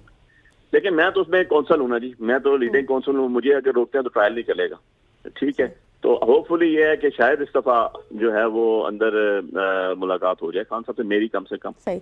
अच्छा अब ये 190 मिलियन पाउंड वाला फैसला भी डिले हो रहा है, इसके पीछे क्या वजूहत नजर आती हैं? पहले 23, फिर 6 जनवरी और अब 13 जनवरी तो चला गया, इस पर क्या कमेंट करेंगे? देखो यार बात यह है कि ये जो 190 मिलियन वाला केस तो यह है कोई नहीं, क्योंकि सेक्शन 24 जब भी आप एप्लीकेबल करते हैं तो ना वो खान साहब पे आते हैं ना ये बीबी साहबा पे आते हैं, क्योंकि ना ही कोई पब्लिक एक्सचेकर का पैसा उनके पास क्या, ना वो बेनिफिशियरी हुए हैं, ना ही किसी पाकिस्तान के पब्लिक एक्सचेकर को नुकसान हुआ है, ना ही उनके नाम कोई चीज आई है। ट्रस्टीज जो होते हैं उनके विरासत नहीं होती, वो आगे से उनकी विरासत नहीं चलती है। बच्चे जो पढ़ रहे हैं उनके वहां पर इंस्टीट्यूशन पढ़े, इनके बच्चे नहीं पढ़े वहां पर। पैसे जो है वो बाहर से पाकिस्तान में आए, पाकिस्तान से सुप्रीम कोर्ट ऑफ पाकिस्तान के अकाउंट में आए, वहां से जाते हुए ये जो एक बेइंसाफ काजी था वो जाते जाते जो है वो सिंध गवर्नमेंट को और फेडरल गवर्नमेंट को देके चला गया 190 मिलियन पाउंड, तो आगे पाकिस्तान और गवर्नमेंट की बात भी चले गए। चलिए सर अब देखते हैं कि क्या होता है। अली बुखारी साहब thank you so much for your time. Ali Bukhari साहब हमारे साथ मौजूद थे। ख़वातीन हज़रात ये इतरात के हवाले से कुछ अपडेट्स जो कि हमने आपको दिए, यहाँ पर वक्त हुआ चाहते हैं एक शॉर्ट सी कमर्शियल ब्रेक का ब्रेक लेते हैं, वापस आते हैं। Stay with us. Welcome back after the break. और अब एक ऐसा सेगमेंट है हमारा जिस पर बात करना शायद बहुत ज़्यादा ज़रूरी है। आज हम बात करेंगे हेपेटाइटिस के हवाले से। ये बीमारी बहुत ज़्यादा ख़तरनाक है और बहुत ही ख़तरनाक अमराज की रोकथाम के लिए डायग्नोस्टिक कंपनीज अहम किरदार भी अदा कर सकती हैं, लेकिन इसके साथ साथ किन चैलेंजेस का सामना होता है, क्या वजूहात हैं, और साथ ही साथ ये जो शरह है हेपेटाइटिस A, B, C जो भी है, इसकी शरह बढ़ती किस तरह से चली जा रही है और इसकी प्रिवेंशन के लिए क्या क्या इकदाम हो सकते हैं, कौन सा इलाज जो है वो मौजू है और किस तरह से जो है वो टेस्ट, अर्ली टेस्ट जो कराए जाते हैं वो किस तरह से होने चाहिए, उनका क्या प्रोसेस है, ये तमाम सूरत हाल पर आज हम बात करने वाले हैं। बिल्कुल ऐसे ही हमारे साथ मौजूद हैं डॉक्टर सबिया खान साहिबा जो कि पब्लिक हेल्थ एक्सपर्ट भी हैं। डॉक्टर साहिबा thank you so much for joining us.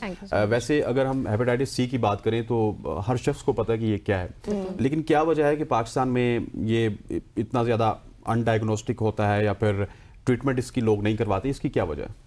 Basically hepatitis, पहले तो हमें ये पता करना चाहिए कि हेपेटाइटिस फैलता कहाँ से है। अब बार्बर शॉप से फैलता है, हॉस्पिटल में लोग एडमिनिस्टर होते हैं, उनका ट्रीटमेंट होता है वहाँ से। ज़्यादातर शरह जो हेपेटाइटिस बढ़ने की है वो हॉस्पिटल से ही है। मिस यूज़ ऑफ सिरेंजेस से है, जो आपके सर्जिकल इंस्ट्रूमेंट्स यूज़ होते हैं वो प्रॉपर्ली स्टेरिलाइज नहीं होते, जिसकी वजह से हेपेटाइटिस आगे ट्रांसमिट होता है। तो अनडायग्नोस्ड की रीज़न ये है कि लोग यहाँ पर टेस्ट नहीं परफॉर्म करवाते। टेस्ट जो होता है उसकी अमाउंट बहुत ज़्यादा है, उसकी फ़ीस ज़्यादा है। जैसे कि एक PCR का टेस्ट आपका होता है 5,000 से 6,000 की रेंज में। तो लोगों को अवेयरनेस नहीं है कि अगर वो हॉस्पिटल में एडमिट हुए हैं, उन्होंने कोई इलाज करवाया है, कोई सर्जरी हुई है, तो अपने आप को वापसी पे जब आप हॉस्पिटल से डिस्चार्ज हो जाएं तो आप अपना टेस्ट करवाएं, BC अपनी स्क्रीनिंग ज़रूर कराएं। Lack of screening, lack of awareness, ये एक रीज़न है जो कि हम अभी तक हेपेटाइटिस से जंग लड़ रहे हैं। डॉक्टर साहिबा जिस तरह से आपने बात की ना टेस्ट के हवाले से, और एक तो फैक्टर इसमें ये है कि महंगी बहुत ज़्यादा है, इस तरफ तब भी नहीं जाया जाता, लेकिन एक आम आदमी के लिए कैसे समझना ज़रूरी है कि क्या सिम्टम्स हों, उसको किस तरह से पता चलेगा कि अब उसको हेपेटाइटिस है? देखिए जो हेपेटाइटिस A होता है जिसको आप पीला यारकान कहते हैं, उसके तो सिम्टम्स काफ़ी विजिबल होते हैं और आपको पता चल जाता है कि आपको पीला यारकान है, जिसको पीला कहते हैं, और उसकी आपकी आईज येलो हो जाती हैं। वो होता है बिलिरुबिन की शरह आपके खून में ज़्यादा हो जाती है और आप हेपेटाइटिस ए की तरफ लीड कर जाते हैं।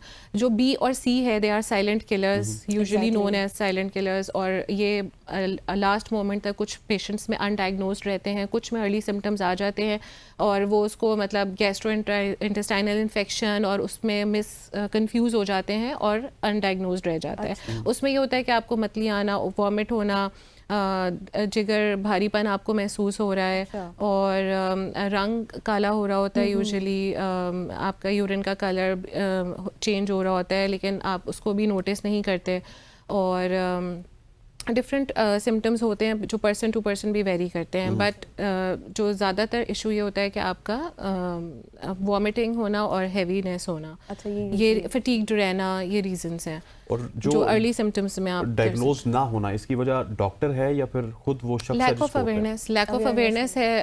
अब देखिए मुल्क में पाकिस्तान में हमारे पास पीसीआर एक एक्सपेंसिव है, लेकिन कुछ डायग्नोस्टिक कंपनी है जिन्होंने सेल्फ टेस्ट भी मुतारिफ करवाया है कि आप अपना सेल्फ टेस्ट घर पे रह के खुद परफॉर्म कर सकते हैं।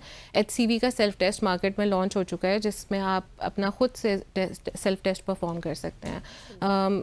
उसका आसान तरीक़ेकार है और वो बहुत लो कॉस्ट पे अवेलेबल है मार्केट में, जिसको आप घर पे कर सकते हैं। मतलब ये अब घर पे किया जा सकता है। अच्छा, ये भी आपने लीवर की बात इससे पहले की थी, तो ये हेपेटाइटिस बी सी जो है इससे क्या लीवर कैंसर की तरफ भी जाते हैं? जी बिल्कुल, अगर ये अनट्रीटेड रह जाएं और क्रॉनिक फेज में चले जाएं तो ये पहले liver cirrhosis and then liver cancer की तरफ लीड कर सकते हैं। और हेपेटाइटिस सी के हवाले से बताइएगा कि जो इंजेक्शन वगैरह लोग लगाते हैं उसके बाद वो किसी हद तक रुक तो जाता है, लेकिन कहा ही जाता है कि वो आपके उस बॉडी के अंदर रहता है और वो कभी भी अलामात दूर नहीं हो सकती। इसकी क्या वजह है? Hepatitis B misuse of syringes की जो आप बात कर रहे हैं, नीडल्स की, जो ड्रग अब्यूज़र्स होते हैं उधर से भी ये फैलता है। लेफ्ट हैंड ट्रीटेड इसलिए हो जाता है कि इसको रूटीन चेकअप आपको रिक्वायर्ड है, रूटीन PCRs हैं। बेशक आप एक थेरेपी ले रहे हैं, ओरल मेडिकेशन के ऊपर हैं, लेकिन आपको अपना रूटीन चेकअप कराना है। आफ्टर 6 मंथ स्क्रीनिंग लाजमी है इन मरीजों की। तो अगर फैमिली के एक मेंबर को ये हेपेटाइटिस सी है तो क्या ये हो सकता है कि बाकी मेंबर्स को भी इससे खतरा हो? पर बिल्कुल ऐसे ही है। अब सेल्फ टेस्ट अगर लॉन्च्ड है और किसी एक बंदे ने घर में कर लिया एंड ही और शी इज़ पॉजिटिव, तो उसे चाहिए कि बाकी घर के अफराद का भी करे और अवेयरनेस दे। बाकी भी फैमिली में कुछ लोगों की फैमिली हिस्ट्री भी हो सकती है, ठीक है, और आपको पूरे घर को सेव करना है तो आप खुद सेल्फ टेस्ट परफॉर्म करें, बाकी लोगों का भी करें, और डेफिनेटली एक से दूसरे को लगता है, बट ज़्यादा ये ब्लड कॉन्टैक्ट से फैलता है या आपका सेक्सुअल ट्रांसमिशन से फैलता है। तो अच्छा डॉक्टर साहिबा, कुछ लोग हर्बल सप्लीमेंट्स की तरफ भी जाते हैं स्टार्ट में, तो किस हद तक इफेक्टिव है? देखें, अब जब आपको पीला या कान होता है तब भी लोग पता नहीं क्या क्या करते हैं, होम रेमेडीज करते हैं, दम वगैरह करवाते हैं, तेल लगा करते हैं और कहते हैं कि जी मुफ्ती साहब ने दम किया और उसमें सारा पीला कान निकल गया, but these all are just the myths and इनकी कोई हकीकत नहीं है। आपको डेफिनेटली मेडिकेशंस लेनी पड़ती हैं, टेस्टिंग करवानी पड़ती है, और और ये हेपेटाइटिस सी की रिकवरी कब तक मुमकिन होती है कि मतलब अगर इलाज शुरू हो गया तो कितने अरसे तक इसकी रिकवरी हो जाएगी? डिपेंड करता है। यूजुअली आपका 6 मंथ्स का कोर्स ऑफ थेरेपी होता है और उसके बाद फिर से टेस्टिंग होती है कि अब आपकी डिजीज कितनी आपकी बॉडी में रह गई है, तो दिस इज अ रूटीन। अच्छा, जो आपने पहले सवाल के जवाब में कहा था कि ये फैलता है, मतलब अगर घर के किसी एक फर्द को है तो दूसरे फर्द में भी फैल सकता है, तो इसके फैलने की नोयत क्या है? अगर कोई खास प्रिवेंशंस की जाए तो ये किस तरह से रुक सकता है कि एक फर्द को है वो दूसरों को ना हो? देखिए, एक तो प्रिवेंशन के लिए एहतियाती तदबीर करें कि आप मतलब एक तो ब्लड कांटेक्ट नहीं होना चाहिए आपका। मदर टू चाइल्ड भी ये फैल जाता है। मैं आपको यहाँ पे कहूँगी, अगर किसी भी मदर को तो ड्यूरिंग द लेबर उनके बच्चे को भी ट्रांसफ़र हो सकता है। तो इससे इम्पॉर्टेंट एक तो ब्लड कांटेक्ट नहीं होना चाहिए है। आप खाने के बर्तन भी अगर अलग रख सकते हैं तो वो भी अलग करने, जी जी बिल्कुल, और जिस हद तक आप प्रिवेंट कर सकें आपको प्रिवेंशन करनी चाहिए। सही। और अच्छा, अर्ली टेस्टिंग मतलब इसमें अगर एक बंदे को हो गया हेपेटाइटिस तो उसके लिए टेस्ट कौन से ज़रूरी हैं?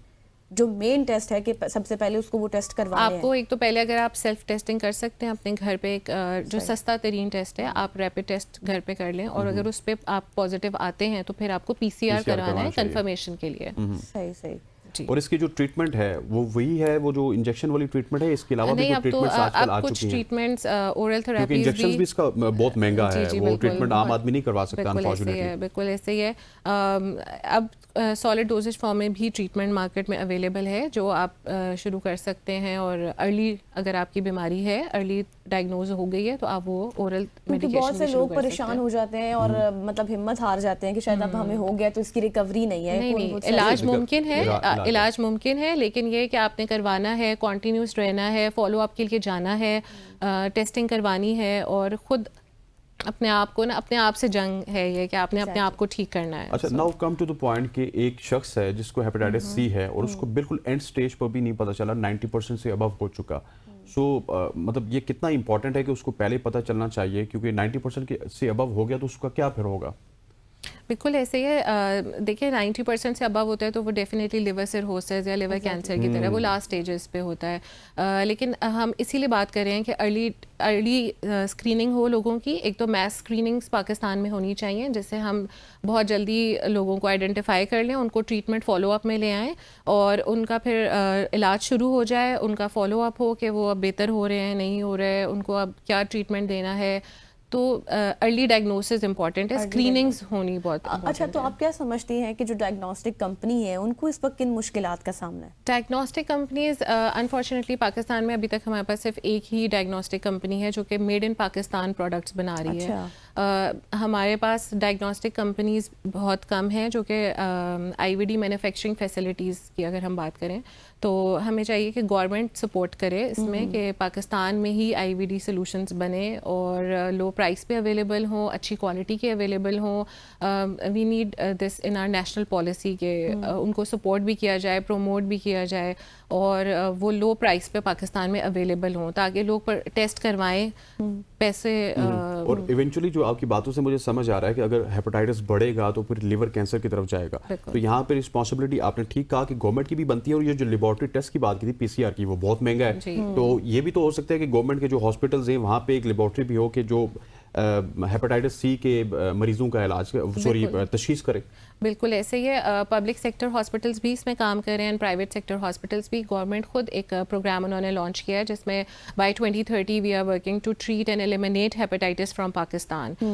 तो गवर्नमेंट इस पे काम कर रही है, लेकिन बात ये स्क्रीनिंग्स पे काम नहीं हो रहा। तो हमें ट्रीटमेंट एंड डायग्नोसिस दोनों को साथ चलना पड़ेगा। हमें मैसिव लेवल पे स्क्रीनिंग्स करवाने की ज़रूरत है। वंस सारी स्क्रीनिंग हो जाएगी, हमें पता चलेगा कि पाकिस्तान में कितने हेपेटाइटिस पॉजिटिव पेशेंट्स हैं, तो फिर हम उनको ट्रीटमेंट प्लान में ले उसके लिए वही गवर्नमेंट को सब कुछ करना पड़ेगा ना। गवर्नमेंट लेवल पे हमें मैस स्क्रीनिंग प्रोग्राम्स जिस शख्स की 15 से 16,000 या 20,000 या आप कह लें 30,000 भी इनकम है, वो तो कभी नहीं चाहेगा कि वो सारी फैमिली के पीसीआर टेस्ट करवा ले। लेकिन ये एक अच्छा इनिशिएटिव लिया गया जो इस टेस्ट की आपने बात किया कि आप घर में रहकर भी कर सकते हैं। अच्छा, थोड़ा सा आपने अवेयरनेस के हवाले से बात की थी, इस हवाले से आप क्या समझती हैं किस हद तक काम हो रहा है लोगों में अवेयरनेस का जो इशू है? अवेयरनेस के लिए लोग NGOs हैं, काफ़ी पब्लिक सेक्टर हॉस्पिटल्स हैं, प्राइवेट सेक्टर हॉस्पिटल्स हैं, अवेयरनेस कैंपेन्स हो रही हैं। बट स्टिल मसला ये कि हमारा जो इन्फेक्शन है वो फैलता जा रहा है मिसयूज़ ऑफ नीडल से, हॉस्पिटल एडमिनिस्ट्रेशन से, लैक ऑफ अनस्टेलाइज्ड इक्विपमेंट हम यूज़ करते हैं सर्जरीज़ के दौरान, उससे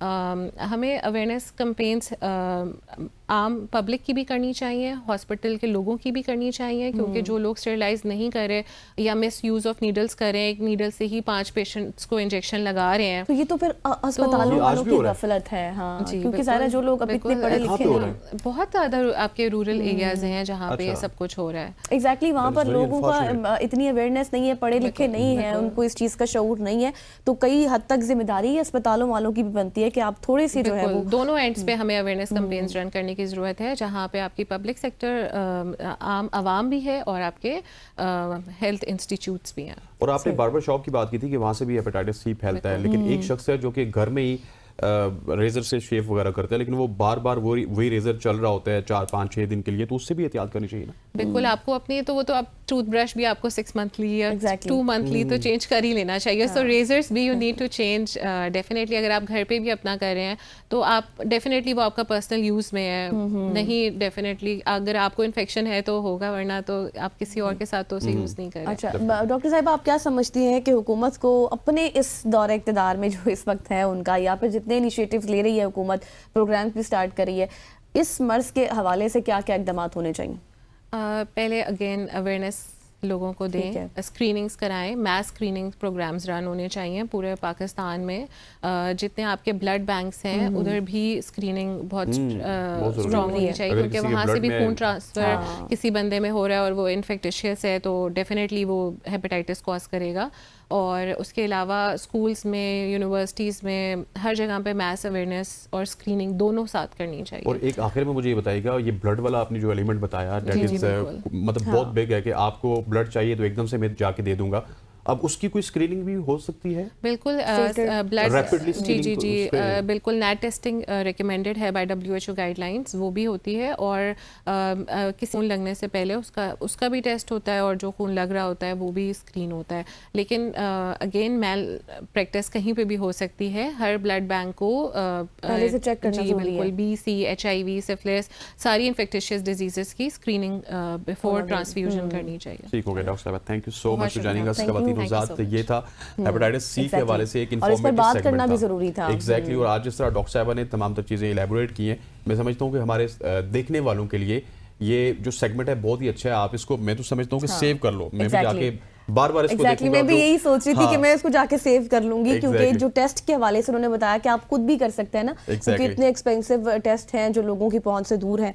तो इस हवाले से भी तो इस सेगमेंट को आपने सेव जरूर करना है। बिल्कुल ऐसे। यहाँ पे वक्त हो जाता है एक शॉर्ट सी कमर्शियल ब्रेक का, ब्रेक लेते वापस आते हैं, स्टे विद अस। अब हम बात करने वाले हैं डिजिटाइजेशन और तालीम के हवाले से कि किस तरह से डिजिटाइजेशन का दौर तो आ गया है, लेकिन ये तालीम को कितना इफेक्ट कर रहा है और किस हद तक हमारे बच्चे इससे इफेक्ट हो रहे हैं, क्योंकि हमारी दुनिया को डिजिटाइजेशन ने मुकम्मल तौर पर तब्दील कर दिया है, और ख़ास तौर पर हमारी जो नौजवान नस्ल है उसको। और आज के दौर में जहाँ टेक्नोलॉजी हमारी ज़िंदगी के हर पहलू में जो है वो रच बस चुकी है, अगर मैं ये कहूँ तो गलत नहीं होगा, वहाँ तालीम और उमूमी अखलाकियात पर इसका क्या असर पड़ रहा है। एक तरफ ये इल्म के नए दौर के हवाले से दरवाजे तो खोल रही है डिजिटाइजेशन, लेकिन इसके कुछ साइड इफेक्ट्स भी हैं। बिल्कुल ऐसे। आज हमारे साथ मौजूद हैं आयशा काज़मी साहिबा। Thank you so much for joining अस। आयशा, सबसे पहले तो जिस तरह गज़ल ने एक पूरी तमीद बांधी डिजिटलाइजेशन की, फिर उसकी तालीम की, तो सबसे पहले तो हमें ये बताइए कि डिजिटलाइजेशन क्या तालीम को इफेक्ट कर रही है या फिर इसके आने से तालीम को फ़ायदा हो रहा है बेसिकली? देखें बेटे, हम ये तो नहीं कह सकते कि गुज़रते वक्त के साथ जो तग़य्युरात तालीम में और ज़िंदगी में आए हैं उनमें हम ये कह सकते हैं कि डिजिटलाइजेशन को बिल्कुल एक साइड पे करके उसी ऑर्थोडॉक्स तरीके से तालीम दी जा सकती है। नहीं, ऐसा नहीं हो सकता। देखें, हर वक्त के जो भी तकाज़े होते हैं उनको पूरा करना, उनको साथ लेकर चलना इल्म के लिए भी और ज़िंदगी के लिए भी बहुत ज़रूरी है। अब डिजिटल एरा है, हम ये नहीं कह सकते कि ये डिजिटल एरा नहीं है, ये डिजिटल एरा है। हर चीज़ एक क्लिक अवे है। हमने तालीम में इस सारी तरक्की को, इस सारी तजदीद को इस्तेमाल तो करना है, लेकिन अब हमने किस रेशो प्रोपोर्शन में इस्तेमाल करना है, किस तरीके से इस्तेमाल करना है, ये हमें समझना है ना। हमें ये समझना है कि कितना पोर्शन है किसी भी चीज़ को। लाइक अगर देखें, हम सिर्फ समझते हैं कि अगर screen time, no, it's not only about the screen time. अगर एक बच्चा इंडिपेंडेंटली खुद कैमरा से पिक्स ले रहा है, ठीक है, अपने क्लासरूम में, अब आप देखें, हम तो एक तरक्की पजीर और बहुत ही मतलब गुर्बत की लकीर के करीब करीब का मुल्क है। तरक्की याफ्ता ममालिक में बच्चे क्लास में आते हैं, अपना पुल ओवर उतारते हैं और एक क्लिक से अपनी अटेंडेंस खुद मार्क कर देते हैं। उनका फेस भी रीड हो जाता है। जैसे हमारे पास फेस पंच जो है वो तो काफ़ी ऑर्गेनाइजेशंस में है, लेकिन स्कूलों में उतना नहीं है। अब शुरू हो रहा है, अब आहिस्ता आहिस्ता आ रहा है कि बड़े काफ़ी सारे चेन्स हैं जो कि बच्चे का थंब इम्प्रेशन या उसका फेस पंच शुरू होता है, और फिर आप पेरेंट के पास भी एक लॉग आता जाता है कि उसका बच्चा स्कूल में इन हो गया, तो उसके पास एक मैसेज आ जाएगा। तो हम ये तो नहीं कह सकते कि डिजिटलाइजेशन के सारे एस्पेक्ट्स ही ख़राब हैं और इसकी वजह से तालीम उस तरह से ट्रेडिशनल तरीके की नहीं रही। एक बैलेंस वे में 50-50% के प्रोपोर्शन के साथ दोनों चीज़ों को चलना होगा। एग्जैक्टली। अच्छा, बहुत खूबसूरत आपने बात की है कि हमने एक बैलेंस के साथ चलना है। हाँ, एग्जैक्टली। मतलब देखिए, अपॉर्चुनिटीज हैं, लेकिन उनको अगर हम बेहतर, मतलब हर चीज़ के नेगेटिव इफेक्ट्स भी होते हैं और पॉजिटिव इफेक्ट्स भी होते हैं, प्रोस एंड कॉन्स। एग्जैक्टली। अगर मैं अभी रीसेंट पास्ट की बात करूँ, आपको याद होगा जब कोविड आया तो बहुत ज़्यादा सब कुछ बंद हो गया और ऑनलाइन क्लासेस हुई, आपने मतलब मैंने खुद ये चीज देखी अपने घर में भी कि बच्चे ऑनलाइन क्लासेस लेते थे लेकिन उस तरह से नहीं लेते थे जैसे उन्हें लेनी चाहिए। हाँ एग्जैक्टली, छोड़ देते थे। तो आप क्या समझती हैं कि हम आगे बढ़ते तो जा रहे हैं, डिजिटलाइजेशन के दौर में तो जा रहे हैं, लेकिन इस चीज को थोड़ा सा कैसे ओवरकम किया जा सकता है? लूप होल्स को जी, लूप होल्स को बेटे वही आप अपने बच्चे की रूटीन और ग्रिड पे तवज्जो दें कि अगर उसका ये स्क्रीन टाइम है तो फिर अब ये स्क्रीन टाइम खत्म हो गया है, अब कारी साहब का टाइम है, अब मैनुअल लर्निंग का टाइम है, अब फुटबॉल का टाइम है, अब तुमने कराटे जाना है। देखें बेटे, इसमें कोई शक नहीं है कि आज से 50 साल पहले जिस तरह नॉलेज का बैंक बढ़ाने के लिए हर चीज़ को बच्चे को मेमोराइज कराया जाता था, अब उस मेमोराइजेशन की कतन ज़रूरत बाकी नहीं रह गई है। जैसे मैंने पहले कहा, हर चीज़ हर इंसान के लिए एक क्लिक अवे है। अच्छा, फलां मुल्क किस जगह है, मैं अभी आपको बताता हूँ। ये बात कैसे है, कितने परसेंट, कितने रेशो लोग जो है पढ़े लिखे हैं पाकिस्तान में, कितने जाहिल हैं, एक क्लिक अवे है। आप 1 मिनट में देख के किसी को भी इंफॉर्मेशन एंड नॉलेज का जो बैंक है वो इतना वसी हो चुका है कि अब हमें ये सिंथेसाइज करना है क्या उसमें से बच्चा देखेगा और कब कब देखेगा। आपका सवाल ये था कि हम कैसे मॉनिटर करें, ग्रिड बनाएं, रूटीन बनाएं बच्चे की, बड़े की, हर इंसान की। देखें, कल मैं एक बड़ी प्यारी रील देख रही थी। हम रील्स देख के बच्चों पे तो गुस्सा कर देते हैं, अब ये अपने मोबाइल को हाथ नहीं लगाएगा, मैं देखता हूँ कैसे ये लेगा। अच्छा, उसको ये इतना बड़ा लेक्चर दे के फिर माँ के हाथ में भी मोबाइल है, बाप के हाथ में भी मोबाइल है, वो कोने में बैठा रो रहा है और आप अपने यहाँ देखो देखो उनकी ये देखो पिक कितनी अच्छी आई है, वाह वाह उस शादी में हम कितने अच्छे लग रहे हैं। Exactly. फिर वही बात है ना कि अगर आप बच्चों से चाहते हैं कि वो कम से कम स्क्रीन टाइम करें तो फिर पेरेंट्स को भी खुद पहले उसको उसके नुमाइंदे बनना पड़ेगा, उसको पोर्ट्रे करना पड़ेगा। आप भी अपना डिजिटल टाइम जरा कंट्रोल करें ताकि आप बच्चे को कह सके फोन रख दो। उससे तो मार पीट के आप फोन रखवा देते हैं या उसका टैब रखवा देते हैं या उसका लैपटॉप बंद कर देते हैं या उसकी जो भी वो बैठा कहीं गेम्स खेल रहा है वो रुकवा देते हैं, मगर खुद भी आप तमाम दिन अपने गैजेट के साथ ही हैं। तो फिर आप मॉनिटर नहीं कर सकेंगे। वो चीज़ वही बात है ना कि हर अच्छा काम घर से ही शुरू होगा।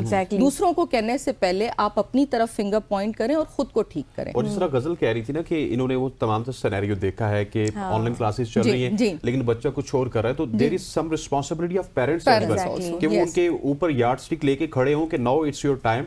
आप अगर ऑनलाइन क्लासेस ले रहे हैं तो it's the time of classes, मतलब आप कुछ और नहीं कर सकते। जी जी, देखें बेटे, मैंने इतने भी बच्चे देखे हैं, अच्छे जो बच्चे हैं या जो क्लासेस में अच्छे ग्रेड्स, हम हर चीज़ को ग्रेड से जोड़ दें। हम बात करते हैं तमीज़दार बच्चे, तो वो इतने आदी हैं कि उनको पता है कि अच्छा अब घड़ी जाने लगी है 6 पे, ये टाइम, इससे आगे टाइम शुरू हो जाएगा मेरे फुटबॉल का, वो खुद ही ऑफ कर देते हैं। Are you getting me? जब हम कहते हैं ना मॉनिटरिंग की एस्पेक्ट अगर पेरेंट की और घर की, और वो जब एक लफ्ज होता है ग्रिड, एक काम करते करते रोजाना करते करते आदत बन जाता है और वो आदत बनाना जरूरी है। अब देखें, अगर हम कहें कि अब बच्चे स्कूल से निकल के तमाम इल्म हासिल कर रहे हैं, नहीं, स्कूल जाने से पहले बेटे 3 साल के बच्चे को प्राइमरी, टर्चरी, कलर्स, अल्फ़ाबेट, पहले आज से 50 साल पहले मैं ये सुना करती थी, 40 साल पहले के इंग्लिश बड़ी अच्छी सी सिखा दें। अब आपको नहीं ज़रूरत। ऐसे प्यारे चैनल्स हैं कि बच्चा 2.5 साल का, 2 साल का बच्चा भी फर अंग्रेजी बोल के आपको दिखा रहा है, ठीक है ना।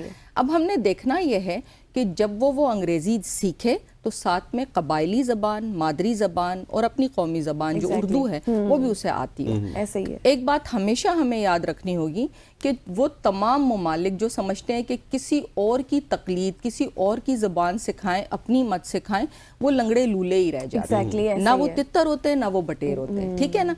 अगर बच्चा वेल वर्स्ड है अपनी मादरी ज़ुबान से तो वो किसी भी दूसरी ज़ुबान को सीखेगा बहुत फरावानी से। यहाँ पे आगे एक प्रॉब्लम स्टार्ट होती है गजल, जिससे आपने कहा आयशा कि मादरी ज़ुबान होगी, इंग्लिश होगी। अब अगर हम डिजिटलाइजेशन की तरफ जाएंगे तो वहाँ पे तो हमें फिर पूरा सेटअप भी क्रिएट करना पड़ेगा पैरेलल लैंग्वेजेस का, क्योंकि हमें तो इस वक्त जितनी भी इंफॉर्मेशन मिल रही है या हम लेक्चर्स ले रहे हैं वो तो इंग्लिश में ले रहे हैं। जी, लेकिन बेटे अब आप देखें कि हर तरह के साथ आपके सबटाइटल्स ओपन हो जाए। टर्किश अगर है तो सबटाइटल चल जाता है। और अब इंडिया ने और कई ममालिक ने अपनी लैंग्वेजेस में भी हर चीज़ को कन्वर्ट करना शुरू कर दिया। अभी देखें, पहले ये होता था आप किसी मुल्क पे टूर पे जा रहे हैं या टूरिज्म को प्रमोट करें तो बड़ी ज़रूरत होती थी किसी एक इंसान की कि जी ये क्या है, ये आपका फैसिलिटेटर है इस मुल्क में, You don't need that now. In your cell phone, the whole wide world is inside that. आपने दुकानदार से क्या पूछना है, पहले आप वो जुमला देख लेंगे। कि मैं इससे ये पूछूंगा तो इसका मतलब है कि ये कितने रकम का है, ये कितने पैसों का, या उसने कुछ बोला, आपने वहीं उसके मुंह के पास किया, अच्छा तुम्हारा ये मतलब है। Are you getting me? तो अब लोग अपनी कबायली या अपनी कौमीज़म, चाइनीज़ में, जापानीज़ में, कोरियन लैंग्वेजेस में, इंडियन में, ये सब में ट्रांसलेट किया जा रहा है कंटेंट। तो वो है कि आप कितनी ऐप्स बनाते हैं, कितना फैसिलिटेशन उठाते हैं। आशिया साहिबा, थोड़ा सा जिस तरह अभी आपने बहुत इन डेप्थ हमारे समझने के लिए, देखने वालों के लिए भी जो है वो अच्छा एक्सप्लेन किया, थोड़ा सा ये बताइएगा, सोशल मीडिया का रुझान भी बहुत ज़्यादा बढ़ गया है, तो आपको लगता है कि सोशल मीडिया का जिस तरह से इस्तेमाल किया जा रहा है उसमें जो बच्चों का जो रवैया है उसको थोड़ा सा इखलाकी रवैये को कमज़ोर कर दिया है? बिल्कुल बेटे, बिल्कुल कर दिया। देखें, हम ये नहीं कह सकते कि तमाम टिकटॉकर्स बहुत ही अच्छा काम करें, कुछ अच्छी बातें भी करते हैं, अच्छी चीज़ें भी बताते हैं, अच्छा कुछ बहुत ही इखलाक से गिरा हुआ उल्टा सीधा कंटेंट भी बन रहा है। अगर बच्चे का, छोटे बच्चे का, 7 साल 5 साल के बच्चे का एक्सेस उन सब चीज़ों में है और आप उसे प्रमोट कर रहे हैं कि तुम भी ये ऐसे करके टिकटॉक बना रहे हो और ही हा कर रहे हैं पेरेंट, तो ऑब्वियसली फिर आप उसकी पर्सनालिटी ट्रेट्स को खराब कर रहे हैं। एक बच्चे का बचपन फिर आप उससे छीन रहे हैं। मैं नहीं कहती कि लोग लाखों रुपया नहीं कमा रहे, ये काम कर रहे होंगे, कमा रहे होंगे। इसको आसान कर लेते ना, एक दुनिया है, जी, इस जी। दुनिया में ओबाश लोग भी हैं, अच्छे लोग भी हैं, और पेरेंट्स बेटे। आपको रोकते हैं कि आपने उधर नहीं जाना, आपने इधर गांव नहीं वाली साइड पे जाना, आपने ये नहीं करना, वहाँ पे तो भी वहाँ तो पेरेंट्स को रिस्ट्रिक्शंस लगानी पड़ेंगी। कितनी खूबसूरती से आपने पूरे दरिया को एक कूजे में समेट दिया बेटे, कितनी खूबसूरती से। कोई बात है कि दुनिया में तो अच्छाइयाँ और बुराइयाँ हर चीज़ अवेलेबल है, आप क्या चुनते हैं अपने लिए और अपने बच्चों के लिए और अपने जो आपका सोशल सर्कल है उसके लिए, वो आपने प्रायोरिटाइज। अब जैसे हम बात कर रहे हैं ना, तो बातों से मजीद बातें निकल आती हैं। इससे पहले जब हम ब्रेक में थे तो आप एक चीज डिस्कस कर रही थी स्कूल्स की कंस्ट्रक्शन के हवाले से, फेसेस के हवाले से, हाँ, कि वो उस तरह से नहीं जैसे कि होने चाहिए। हम एक तरफ बढ़ तो रहे हैं, आगे जा तो रहे हैं डिजिटल दुनिया में, लेकिन हम कहीं पर पस्ती की तरफ भी जा रहे हैं। बात करें तो वहाँ पे तो घोड़े भी, घोड़े भैंसे बंधी हुई हैं। देखिए बेटे, अब अगर हम बात करें ना कि एक टीयर सिर्फ गवर्नमेंट स्कूल्स का नहीं, जो आपका मिडिल टीयर है जहाँ पे 7 से 8 हज़ार फीस है, जहाँ से 20 से 25 सारे ही जरूरत है। मैं आपको ये अपने 28 साला एजुकेशन फील्ड के तजुर्बे से बता रही हूँ। अच्छा। और हर तरह के स्कूल मैंने देखे हैं, सरकारी, निजी, सरकारी, प्राइवेट, बहुत एलीट क्लास, सभी बदसूरत हैं। देखें बाहर से उनकी लुक ऐसे जैसे जेल की, एक काले रंग का बदसूरत गेट है और दुनिया की तमाम बातें, जैसे नाई की दुकान पे नहीं, यहाँ अच्छी हजामत की जाती है, नाखून भी तराश दिए जाते हैं, बाल समर जाएंगे, छोटे भी कट जाएंगे, बड़े भी कट जाएंगे। ये बकवास स्कूल के बाहर भी अगर इस किस्म की लिखी हुई है, आप किसको बता रहे हैं, किसको दिखा रहे हैं? जब उनका बच्चा अच्छा पढ़ेगा तो वो आपका जॉब है। दरसगाहों को बाहर से एक दुकान बना देने की ज़रूरत नहीं होती, चाहे वो सरकारी हैं, निजी सरकारी हैं, प्राइवेट, दरसगाह को दरसगाह रहने दें। 5 साल का बच्चा अपने बाप की उंगली पकड़ के पैदल चल रहा है या गाड़ी में बैठा हुआ है, वो जब उस जगह को बाहर से देख रहा है ना, तो उस पर एक खौफ तारी हो रहा है कि ये जेल है, ये पागल खाना है, ठीक है ना। उसको बाहर से अंदर से ठीक करें। इवन क्लासरूम्स में बेटे 12 फीट तक ना टीचर ने काम करके लगाया, नंबर 7 और 7 डक्स बनाई हुई हैं। वो 7 की क्वांटिटी सीख लेगा। ये डिजिटल एरा है। हमने जो गंद मचाया हुआ है ना, डी क्लटरिंग, पूरे पाकिस्तान के स्कूलों को डी क्लटरिंग की जरूरत है। हमें नीट एंड क्लीन एनवायरनमेंट की जरूरत है। Yes, minimalistic. So much for joining us. Thanks a lot, enjoyed every bit of it. खवातीन तो हजरात हमारे साथ मौजूद थी आयशा काज़मी, जो कि डिजिटलाइजेशन और तालीम के हवाले से बात करी थी। आप वक्त हुआ चाहते हैं एक शॉर्ट सी कमर्शियल ब्रेक का ब्रेक लेते हैं, वापस आते हैं, स्टे विद अस। जी, तो अब क्रिकेट की बात होगी, पीएसएल की बात होगी, जिसका ड्राफ्टिंग का वेन्यू चेंज हो चुका है। पहले ड्राफ्ट होना था गवादर में 11 जनवरी को। आपने देख लिया आते साथ इनकी, हाँ ना, वो एनर्जी तो होगी ना, एनर्जी तो होगी जब क्रिकेट की बात होगी, और क्रिकेट मेरा फेवरेट सब्जेक्ट है। अब वो ड्राफ्ट तब्दील हो चुका है, उसकी डेट तब्दील हो चुकी है। अब वो लाहौर में होगा, 13 जनवरी को होगा। इतने बड़े इवेंट में ये डेट क्यों तब्दील हुई, क्या कुछ हुआ, कितने बड़े सुपरस्टार्स आ रहे हैं, क्या डेविड वार्नर के अलावा भी कोई आ रहा है, क्या केन विलियमसन आ रहे हैं, क्या डेरिल मिचेल कितने मैचेस के लिए अवेलेबल होंगे, बहुत सारे सवाल थे। आज हमने कहा कि पीएसएल के हवाले से बात करें, मिसिंग भी है एग्जैक्टली। और इस तमाम तर इशू के ऊपर बात करने के लिए हमारे साथ मौजूद है senior sports journalist Arsalan Khokhar साहब। Arsalan, thank you so much for joining अस। सबसे पहले अगर पीएसएल के ड्राफ्ट की बात करूं तो आपका जो इवेंट है, आप मुकाबले करते हैं, अनफॉर्चुनेटली मुझे कहना पड़ेगा, आईपीएल के साथ, लेकिन आपने जो ड्राफ्ट की डेट दी, पहले 11 जैन की दी, गवादर में दी, पहले हम लंदन की बात कर रहे थे, दुबई की बात कर रहे थे, लेकिन अब वो ड्राफ्ट होगा उसी जगह पे जो लाहौर कज़ाफ़ी स्टेडियम का 10 किलोमीटर का एरिया है ना, जो अपने आप को क्रिकेट के देवता समझते हैं, उसी जगह पे होगा और होगा 13 को। ये क्या है? यार देखें, पहले ना गवादर की जब डेट आई तो हम सारे ये सोच ही रहे थे कि यार गवादर की डेट तो आ गई है और 11 जन दे दी आपने। दूसरा, मीडिया की वहां तक रसाई आप कैसे इजी करवा सकते हैं, क्योंकि मसला कोई नहीं है वहां पर, अच्छी जगह है। मैं तो खुद भी चाह रहा था वहां पर एक ड्राफ्ट होता, लेकिन इनके लिए इशू ये बन गया कि इस्लामाबाद, लाहौर का मीडिया कैसे लेके जाएंगे। कराची का मीडिया शायद फिर भी अप्रोच कर ले, लेकिन इस्लामाबाद और लाहौर के मीडिया को वहां कैसे लेके जाया जाए, और खुद से तो मीडिया जाहिर नहीं जाएगा, और कम तादाद में मीडिया होगा तो इनके लिए बड़ा इशू हो जाएगा।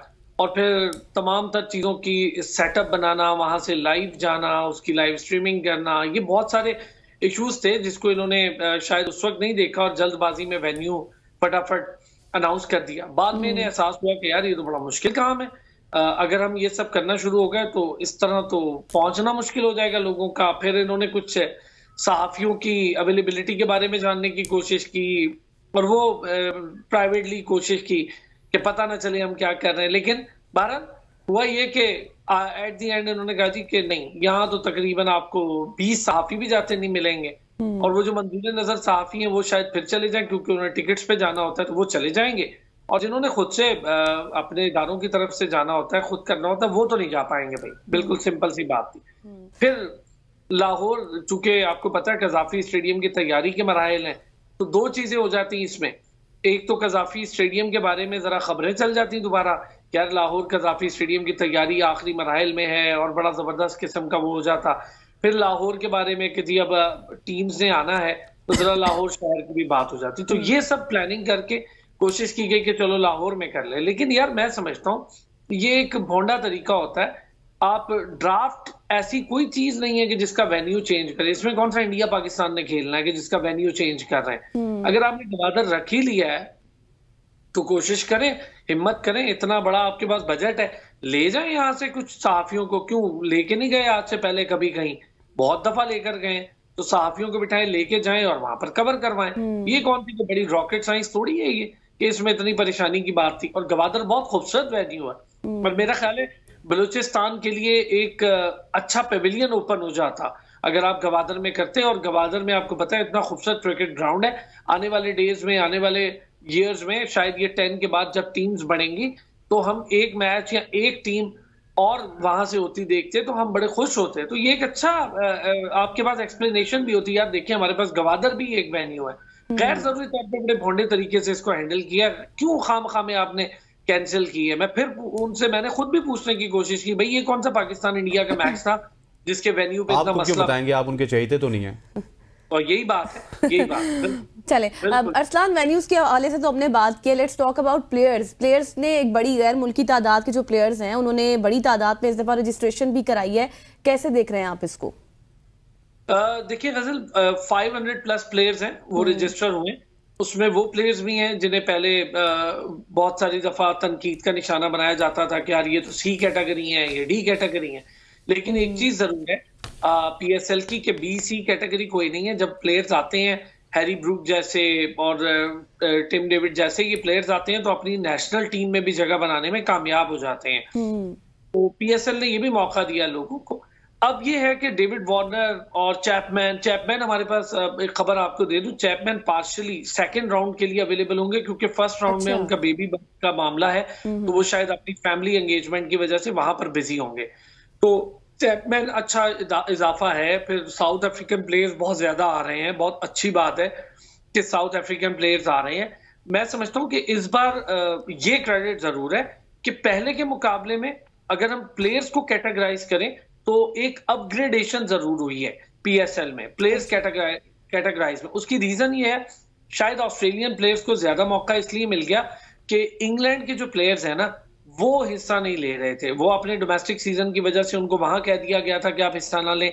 और अभी एक जो बेरिस्टो के साथ चल रही है डील, अगर बेरिस्टो डोमेस्टिक सीजन का हिस्सा नहीं होते तो वो शायद यहाँ नजर आए आपको, और सेकंड फेज में ही नजर आए, क्योंकि वो किसी की रिप्लेसमेंट हो सकते हैं, कि रिप्लेसमेंट्स भी होती हैं। पर यहाँ पर ये अच्छा है कि ऑस्ट्रेलियन प्लेयर्स ने बहुत ज्यादा इंटरेस्ट लिया। मैं बड़ा खुश हूँ कि ऑस्ट्रेलिया के टॉप प्लेयर्स हैं, उस्मान ख्वाजा वापस आ रहे हैं, डेविड वार्नर आ रहे हैं। उस्मान ख्वाजा ऑलरेडी इस्लामाबाद यूनाइटेड का हिस्सा रह चुके हैं, डेविड वार्नर का ये फर्स्ट टाइम होगा अगर कोई उन्हें पिक करता है तो अच्छा है। ये नाम अच्छे हैं, बुरे नाम नहीं है। इसका मतलब है ग्रेजुअली हम ये 10वें सीजन में आके हम अपग्रेड हो रहे हैं और हम प्रमोट हो रहे हैं, तो ये एक अच्छी चीज है हमारे लिए भी और PSL के लिए भी अच्छी चीज है, इसमें कोई बुरी बात नहीं है।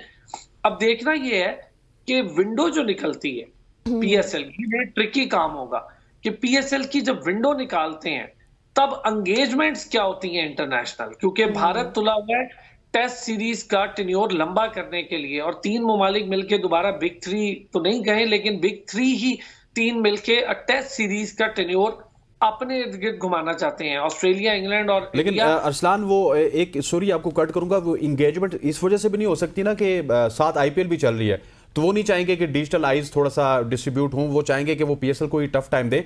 मेरा सवाल ये है कि आपने प्लेयर्स की बात की, गजल ने भी सवाल किया, बड़ा खूबसूरत सवाल था। प्लेयर्स बड़े बड़े आ रहे हैं, लेकिन बात यह है कि डेविड वार्नर की बात की जाए, वो रिटायर हो चुके हैं, उस्मान ख्वाजा टेस्ट क्रिकेट पे खेल रहे हैं। मुझे डेरिल मिचेल की चॉइस बड़ी अच्छी लगी, चैपमैन आ रहे हैं, बहुत अच्छे प्लेयर हैं, फिन एलन आ रहे हैं, बहुत अच्छे प्लेयर हैं। लेकिन क्या आप समझते हैं कि यहाँ पे कहीं ना कहीं हमारे जो इंतजामिया है PSL की, उसकी भी जिम्मेदारी है कि अपनी पॉकेट को बढ़ाया जाए? कम से कम पॉकेट को बढ़ाएंगे तो हम IPL के साथ कंपीट कर सकते हैं, अदरवाइज यही रिटायर प्लेयर आते रहेंगे, इक्का दुक्का अच्छे प्लेयर्स आते रहेंगे। यार देखें 10 सीजन तक तो आप कुछ भी नहीं बढ़ा सकते, 10 सीजन तक आप इसके किसी स्ट्रक्चर में तब्दीली नहीं कर सकते, तो मुआहदा है ना, रिटर्न मुआहदा है कि 10 सीजन तक आपने कुछ नहीं करना है, तो ये रिटर्न मुआहदे से बाहर आप नहीं जा सकते। अली तरीन इसके बड़े एडवोकेट हैं और वो बार बार कह रहे हैं कि हमें प्राइवेटली इजाजत दी जाए कि अगर हम कोई प्लेयर लाना चाहते हैं तो हम ले आए, और वो ले भी आते। लास्ट टाइम उनकी एक बड़े प्लेयर से बातचीत फाइनलाइज हो रही थी और हमें लग भी रहा था कि क्विंटन डी कॉक पाकिस्तान आ जाएंगे, लेकिन वही मामला बना कि वो कम रकम पे आने को तैयार नहीं थे और हम लोग बढ़ाने को तैयार नहीं थे। अब जरा ये जो सेटल्ड ड्राफ्ट मनी है, इससे निकल के जब आप बोलियों पर जाएंगे ना, तो ऑक्शंस पे जाएंगे, तब बेहतर हो जाएगा। अभी 10 सीजन है, इस 10 सीजन का मुआहदा एंड होगा, फिर एक नया मुआहदा रिन्यू होगा, और मुझे लगता है कि अब जो अगला मुआहदा होगा वो 2-2 या 3-3 सीजन्स का होगा, वो ये 10 साल का नहीं होगा। 10 साल का पहला मुआहदा तो इसलिए मजबूरी में था, एक पैक कर लिया जाए कि जो फ्रेंचाइज है वो कहीं ना भागें, और फ्रेंचाइज ये चाहती थी पाकिस्तान क्रिकेट बोर्ड आगे पीछे ना हो जाए, तो सारे ने अपना एक कॉन्फिडेंस गेन करने के लिए 10 साल का मुआहदा किया। 10 साल तक तो आप भूल जाएंगे, आप ये 10वें सीजन तक आप कुछ नया कर लेंगे तो ये नहीं हो सकता था, क्योंकि ड्राफ्टिंग है, ऑक्शन नहीं है, तो आप नहीं कर सकते थे। हाँ, 10 के बाद टीम इंडक्शन भी होंगी और 1 से 2 टीम्स हम देख भी रहे हैं, एक टीम तो लाजमी देख रहे हैं, लेकिन कोशिश ये की जा रही है कि 2 टीम्स हो जाएं, तो तकरीबन टीम्स का ग्राफ भी बढ़ जाए। अब जब बढ़ेगा तो पूल ऑफ प्लेयर भी बढ़ जाएगा, फिर थोड़ा मैकेनिज्म भी बेहतर होगा। अली तरीन, मैं बार बार कह रहा हूँ, 2 फ्रेंचाइज हैं जो इसकी बहुत ज्यादा एडवोकेसी कर रही हैं कि हम प्लेयर्स को खरीदना चाहते हैं। उसमें एक मुल्तान सुल्तान टॉप पर है जो कहती है हम प्लेयर्स को खरीदना चाहते हैं, और दूसरी फ्रेंचाइज जो प्लेयर्स में ज्यादा इंटरेस्ट लेती है, खरीदना चाहती है, वो लाहौर कलंदर है। लेकिन लाहौर कलंदर के PCB से ताल्लुकात बहुत अच्छे हैं, तो इसलिए वो थोड़ा बैकफुट पे खेल रहे होते हैं। लेकिन अली तरीन यानी मुल्तान सुल्तान वो फ्रंट फुट पे, अली तरीन को इतनी कोई परेशानी है भी नहीं, और वो खुद भी यंग एंड डायनामिक है, क्रिकेट को बड़ा अच्छा समझते, खुद खेलते हैं, और दूसरी बात है कि अपने फैसले खुद लेते हैं। उन्होंने अपने जो बोर्ड ऑफ डायरेक्टर्स रखे हैं उनके साथ मिलकर वो फैसले भी खुद लेते हैं, इसलिए उनकी टीम भी बड़े अच्छे तरीके से मैनेज होती है। लेट्स सी, देखते हैं क्या आगे क्या होता है। अरसलान, आखिर में ये भी बता दें कि कौन कौन सी ऐसी टीम्स हैं जो अपनी ऑनरशिप बरकरार रखेंगी? देखें, ये सारी टीम्स अपनी ऑनरशिप बरकरार रखेंगी, कोई कहीं नहीं जा रहा है, बल्कि एक टीम और बढ़ेगी। अच्छा। इन टीम्स के साथ एक टीम और बढ़ेगी। अभी ऑनरशिप मुझे देने को कोई तैयार नहीं है। मैंने कोशिश की थी पिछले दिनों कि तमाम फ्रेंचाइज से कोशिश करें, बात करें कि 10 के बाद क्या होगा, तो सबने कहा कि जी हम अपना ये इतना बड़ा टैग बना रखा है, हमने अपना मोनोग्राम बना लिया है, हमने अपनी एक फ्रेंचाइज बना ली है, तो अब हम ये किसी को देंगे तो ये हमारे लिए बड़ा डैमेजिंग पार्ट होगा। तो अभी लगता नहीं है कि कोई भी फ्रेंचाइज किसी और को दे देगी कोई नाम, यही फ्रेंचाइज कैरी ऑन करेंगे। Senior sports journalist Arsalan Khokhar साहब हमारे साथ मौजूद थे। Thank you so much for joining us. ख्वातीन औज़ात, ये थी पाकिस्तान सुपर लीग के हवाले से जो कि हमने आपके साथ लगाई। उम्मीद करते हैं कि आज की सुबह की सोच आपको पसंद आई होगी। मुझे गजल को और हमारी पूरी प्रोडक्शन टीम को इजाजत दीजिए। अल्लाह हाफ़िज़।